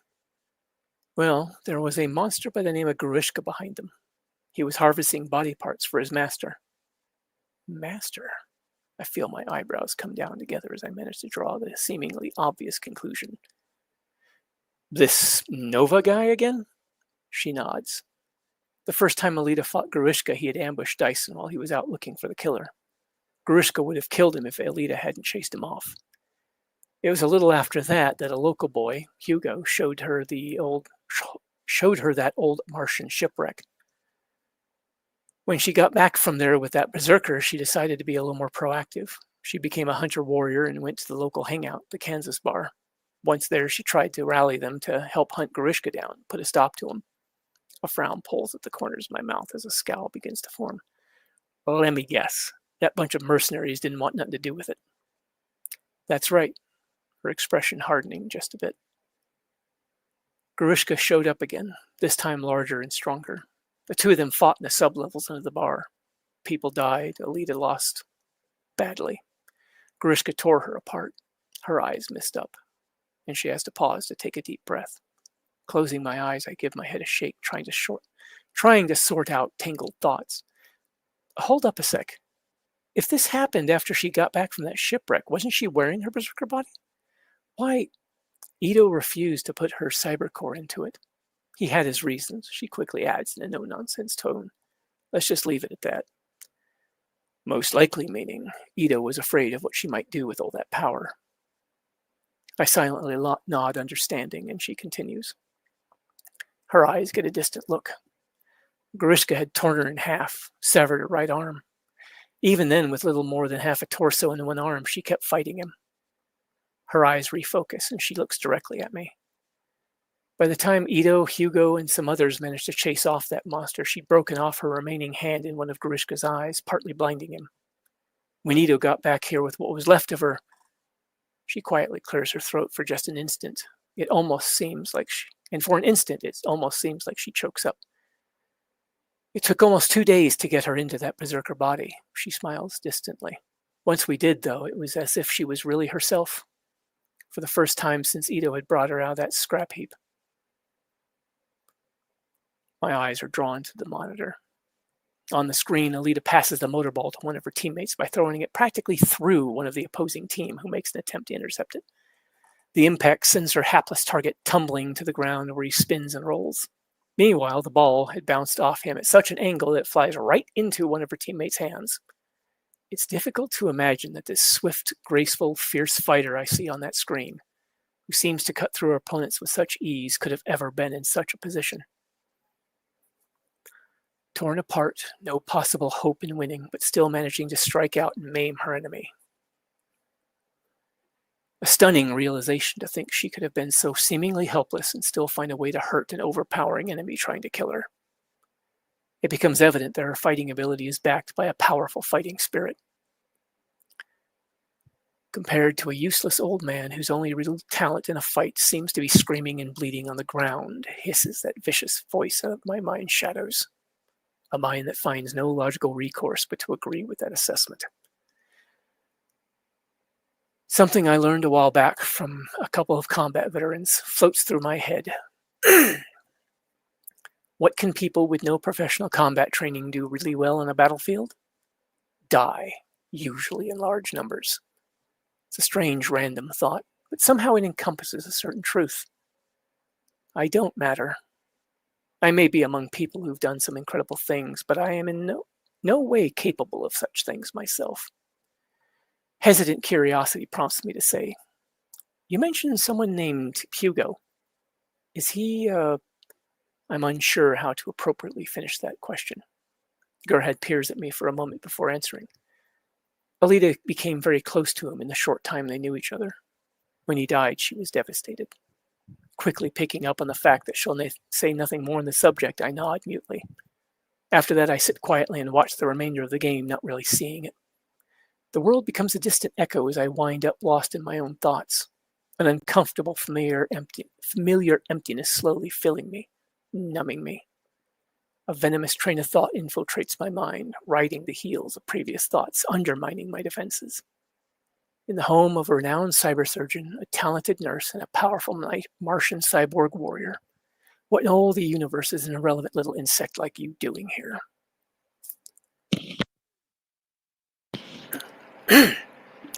A muted sort of anger begins overtaking my thoughts.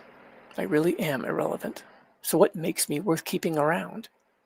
The answer seems quite obvious. Nothing.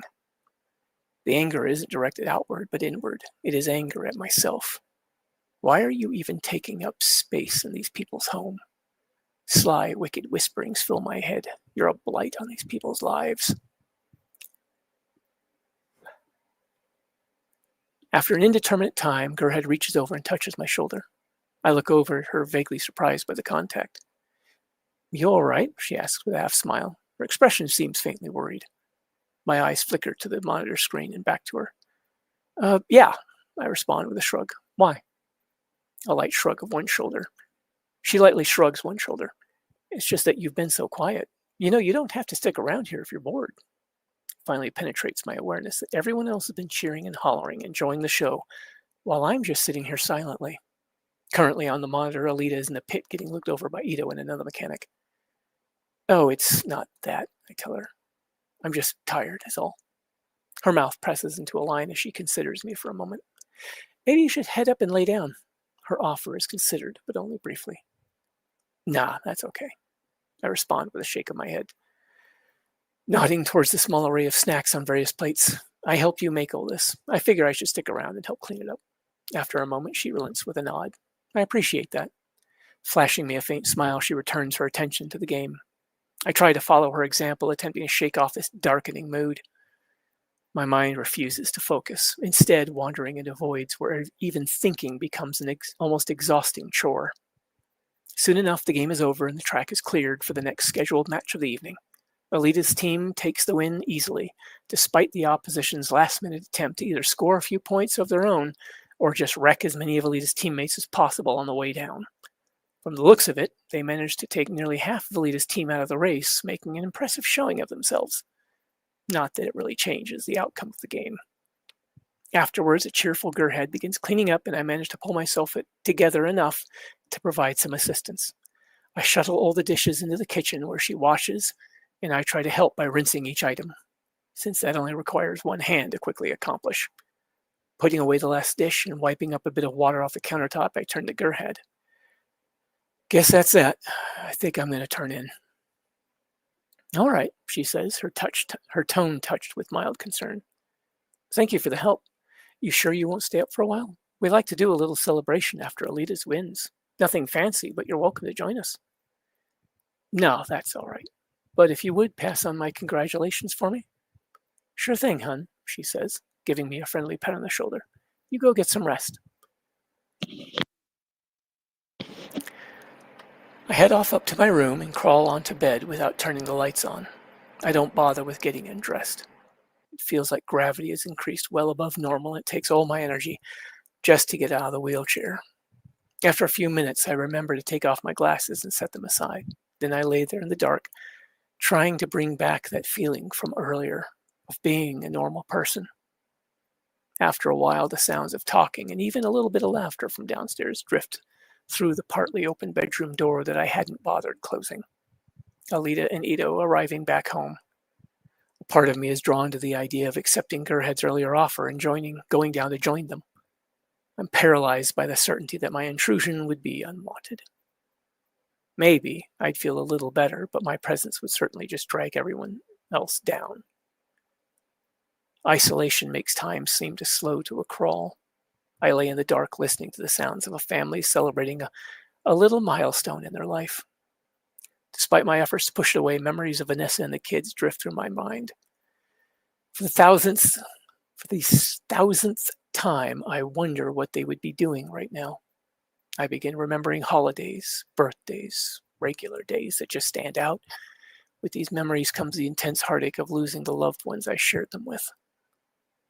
Once again, washing over me before sleep finally catches me, memories drifting into dreams. End chapter. Outstanding. Yeah, baby, we got some notable. Yeah, a little bit. There'll be be a bit more later on. Oh yeah, because Jason is going to be forced to attend a game.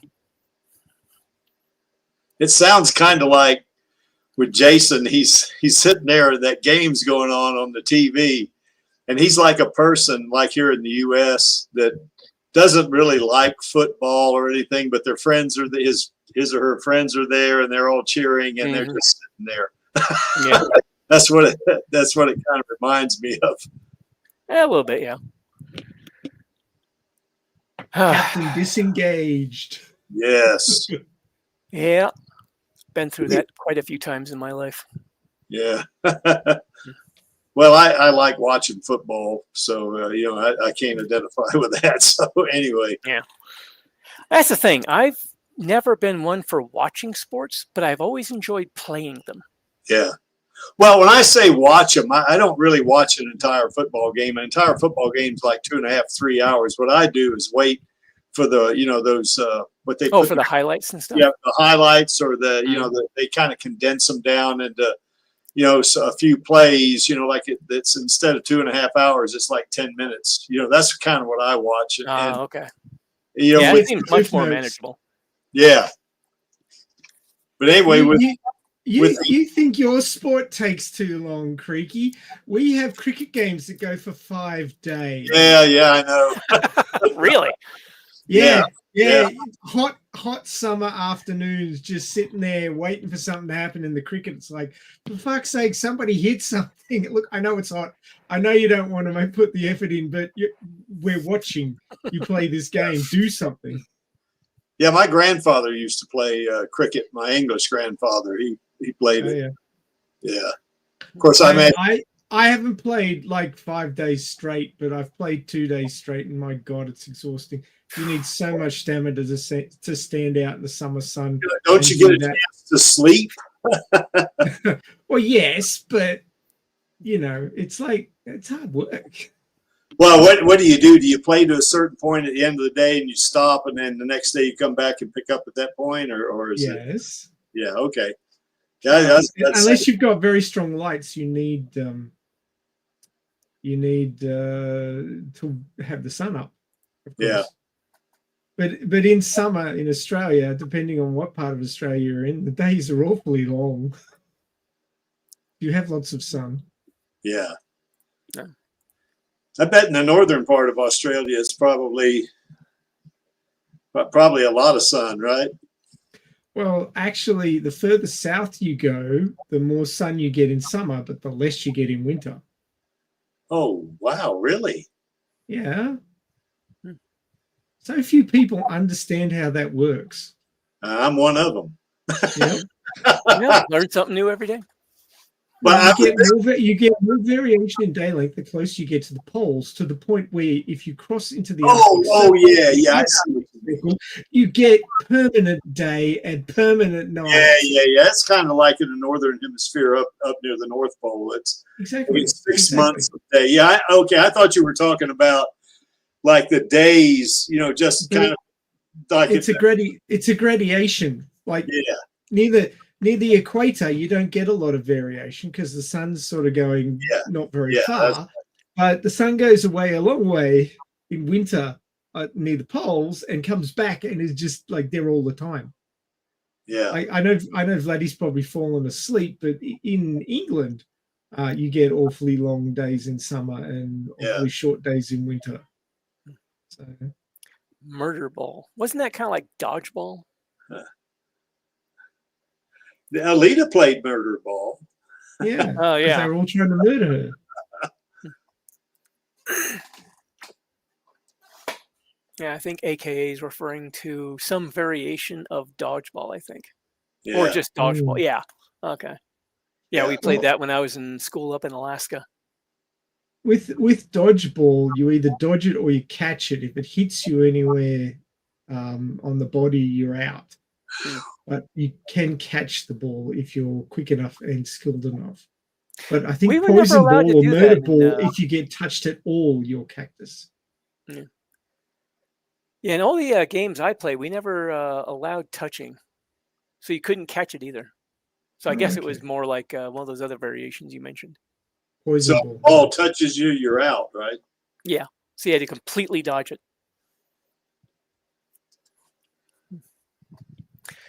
But yeah, so a bit of a low note to end the chapter on. Jason sinking back into depression again. Because he's good at it. I mean, he's practiced a lot. Yeah. Yeah, he was good at it. They say do what you're good at, but in this case, I don't recommend it. We're coming up on one of my favorite, parts. Yeah, there'll be, I believe, next chapter, in fact, is that one where they start planning the trip out to the circle. Yeah. And the one where she throws that protein bar or whatever, that biscuit at him. I like that. Well, that's out there. That's in the truck when they're sitting in the truck. Yeah. Yeah. I think that part actually is chapter 12. So it's not chapter 11, but it's a chapter after that. Yeah, that's all right, though. Yeah.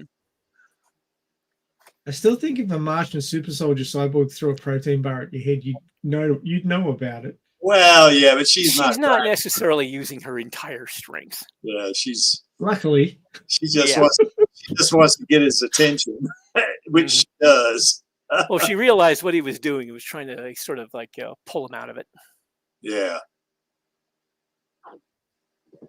So anyway, well, Maxie, we'll start with you, I guess, because you're the only other author here, because I don't count myself as an author. So, except for technical reports. So, what's your take there? What do you think of the two chapters? Oh no, they're very good. When I originally read through this and reported back to Lee, I was originally, I guess I felt that the negativity of his condition, it felt on an initial reading that it dragged the story down a lot. Like it started to get repetitive, and I can that was by design because. I mean, Lee explained it to me. I knew there was a danger of it doing that. I was trying not to make it too bad. I mean, I did want to have that whole, getting across what it's like to be living with that condition.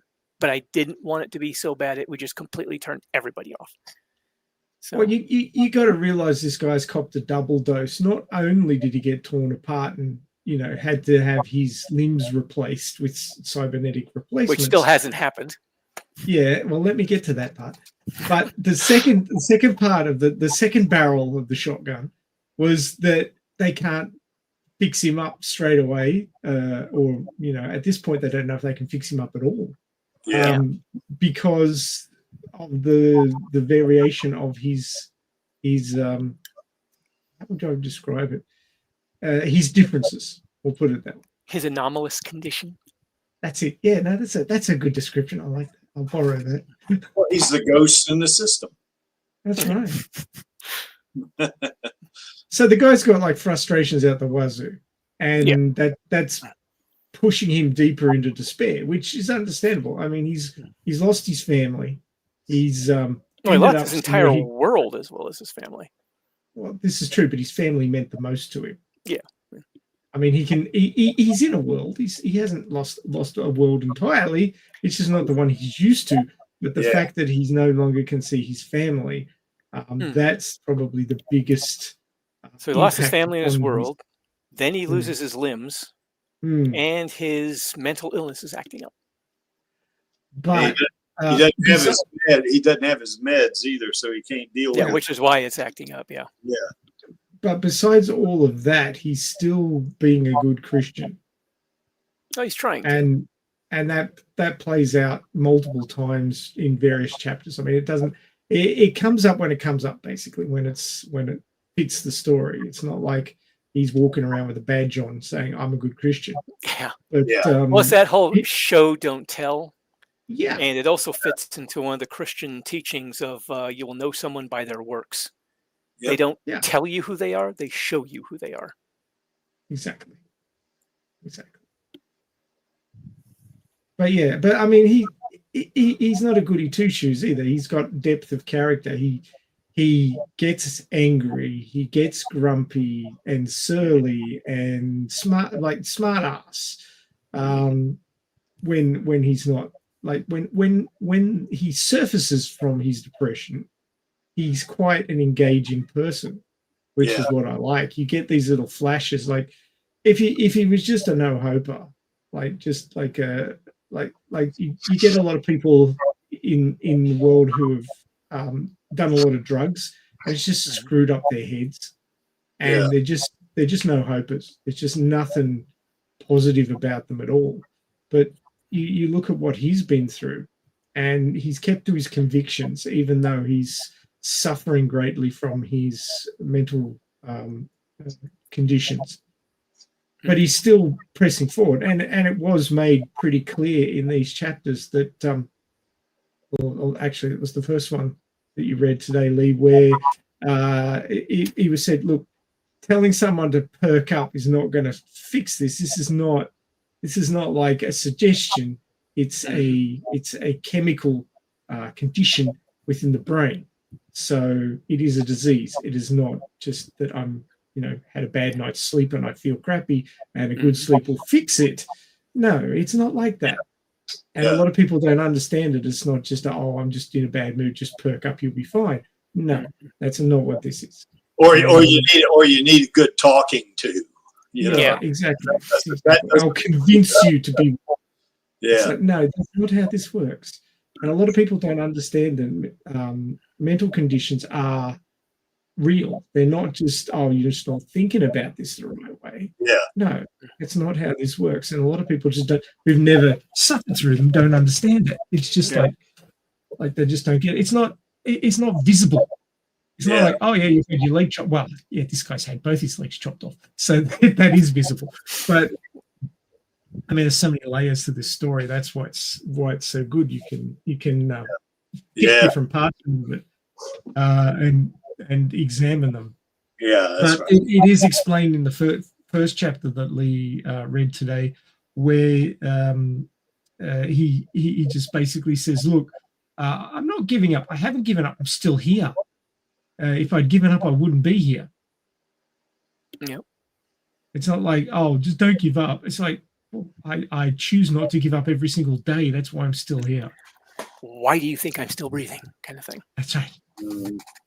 So there's a lot of pretty clear, I don't know if I call them indications, but it just basically plays out upon what what Jason is suffering through, and explaining that no, you're skimming the surface, you're not seeing what this really is. And Alita, you know, who's never she's like the everyman in this, which is weird because nominally in her story she's not the everyman, she's the major character. Yeah, she's the main very character. exceptional. And she can do all these things that other people can't. But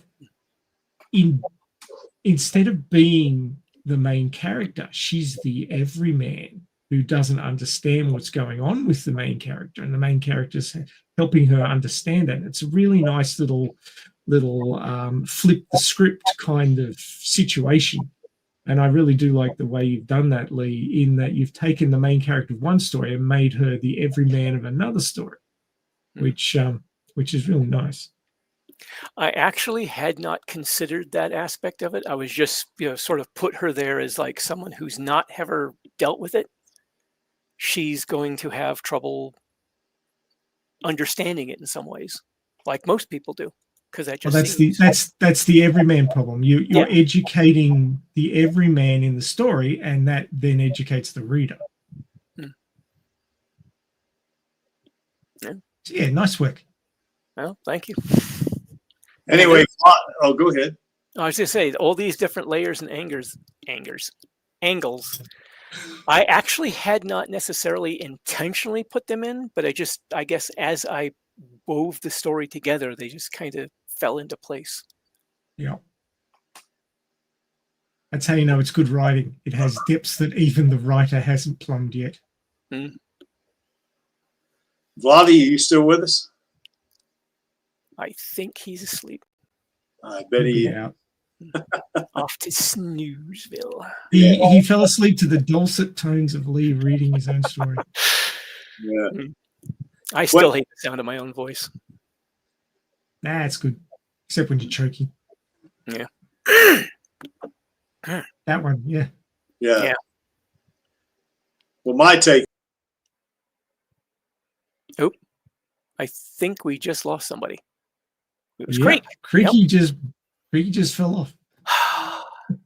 As far as AKA saying, have we ever considered the immense pressure on the human psyche of modern warfare? Well, I think we have tried to, but they were still coming up short in a lot of ways, unfortunately.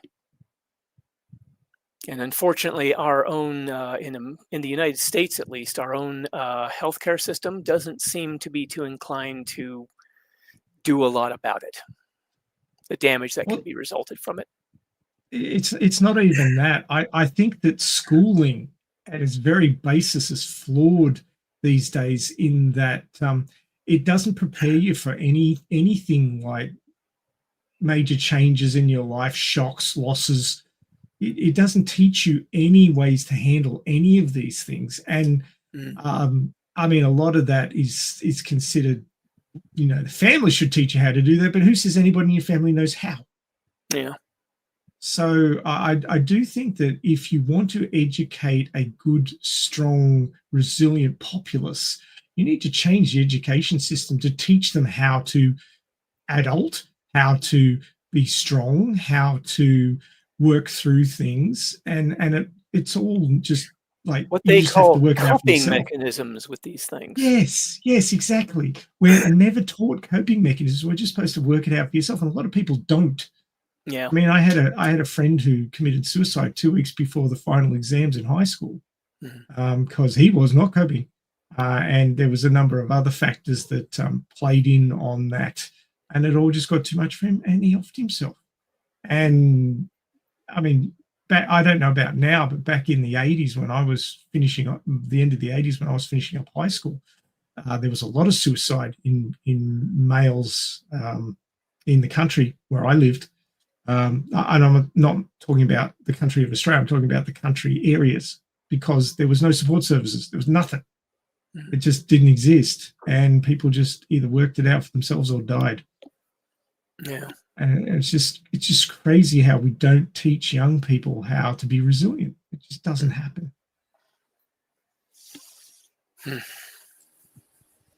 Anyway, my computer did that thing it does, but it came back. Yeah. Okay. You were going to say Creaky? I'm just filling in. Yeah. No, that's all right. No, what my take on it was how much Jason, even though he's having these problems, he's down on himself. He doesn't think he belongs, or he thinks, why are these people even bothering me? I'm just a pain in the ass and stuff like that. He still kind of fits in with them.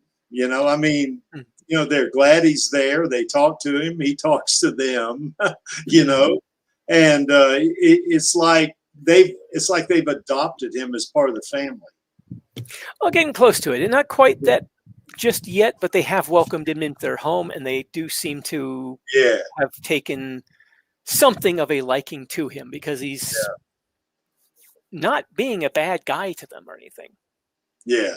Well, I think Alita really likes him. I mean, she's kind of leery of him because she was suspicious of him at one point. Mm-hmm. She thinks he's delusional to another point, or at the very least has this what she believes is kind of a manufactured memory or something like that. But I think at this point she's really starting to like him, and it's going to become more evident in the next two chapters, I think, especially chapter 12.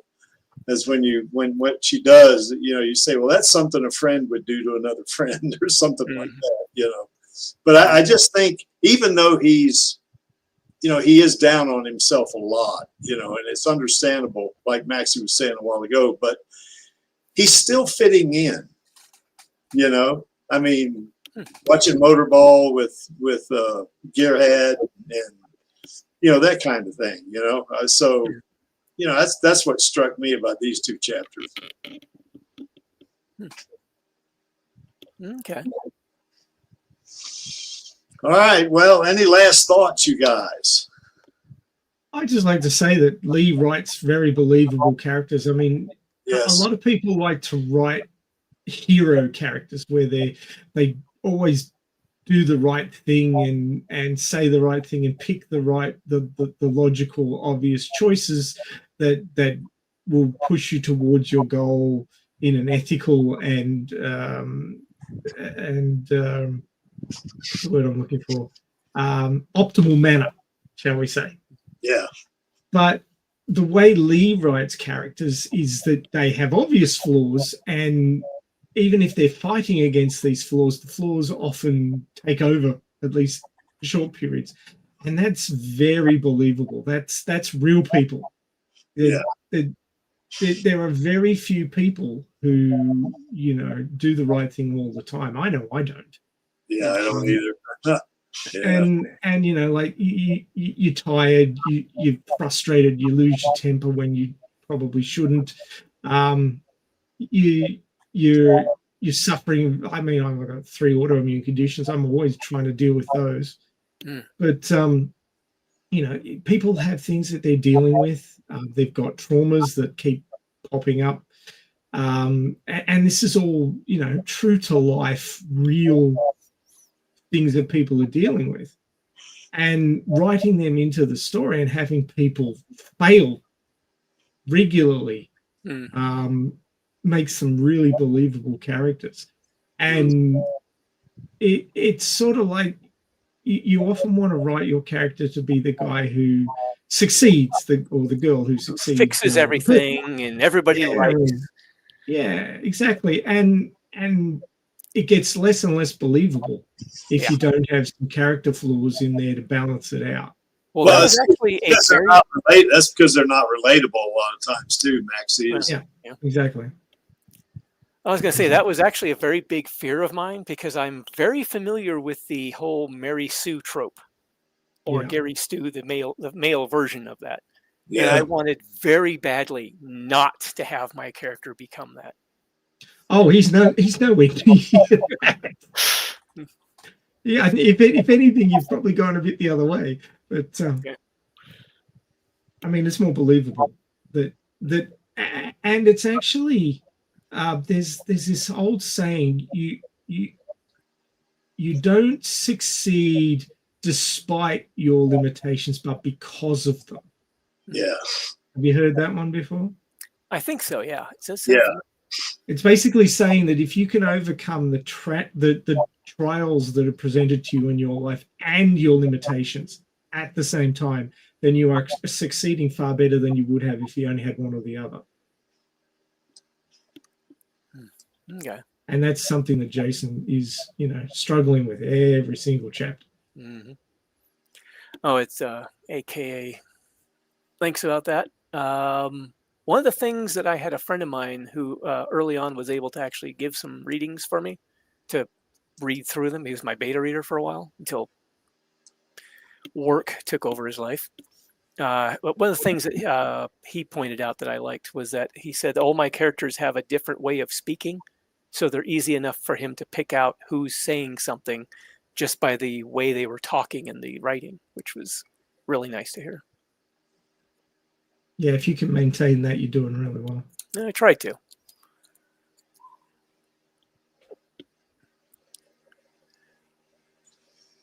But yeah.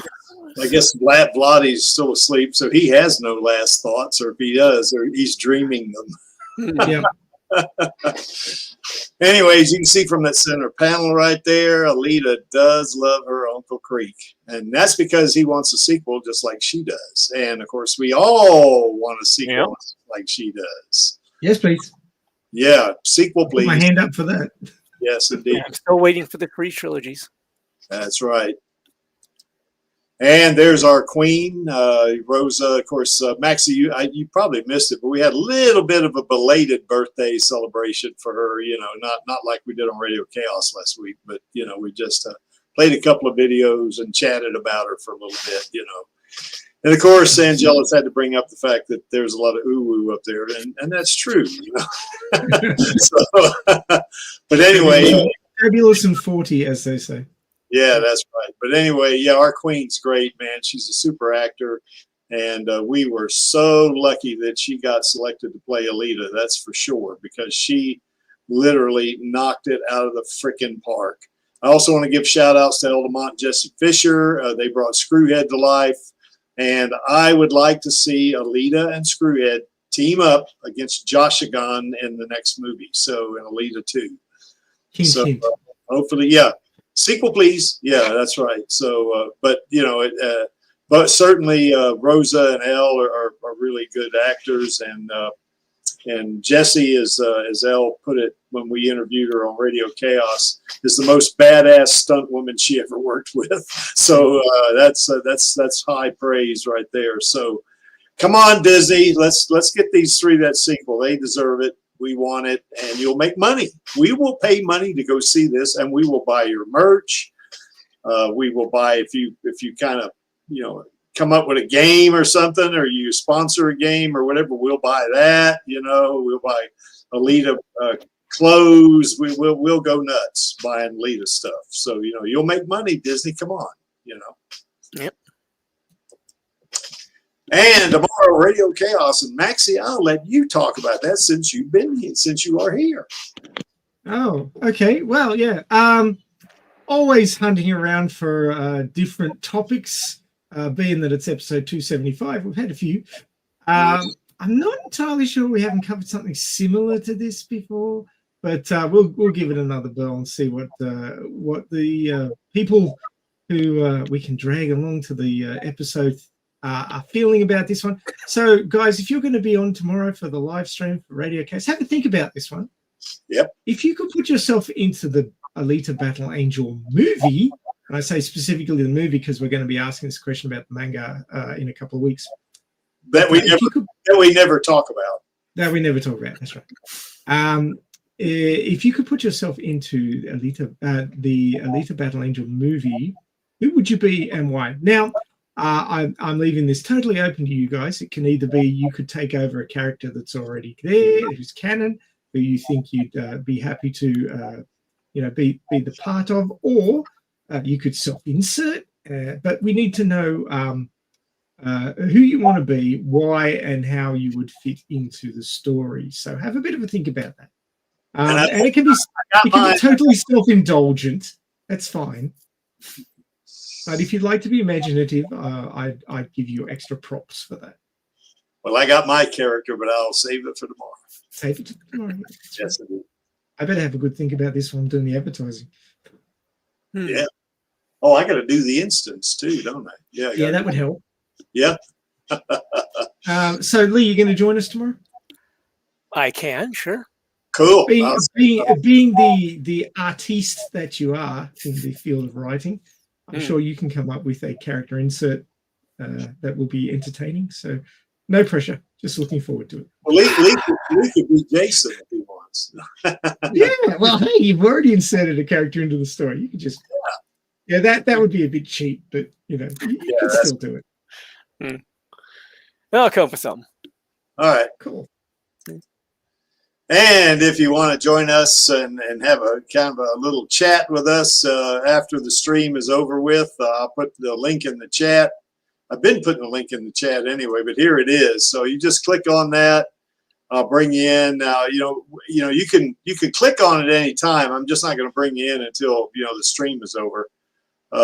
And of course, if we have, we'll certainly. I think we'll have enough room. I think Lottie's taking up a slot because he's sawing Z's right now. But yeah, that's okay. But if you want to come chat with us, and just it's just like a Zoom call or a Microsoft Teams call or we're not streaming this Stammtisch after party. We're not streaming that to YouTube or TikTok or anything like that. So, you won't be on the internet for everybody to see. You'll just be chatting with us. We'd love to hear from you. Just to talk to you. And just kind of figure out who and whoever is in the Alita army. That's kind of what we want to kind of come up with here on that. So anyway, join us for this after party.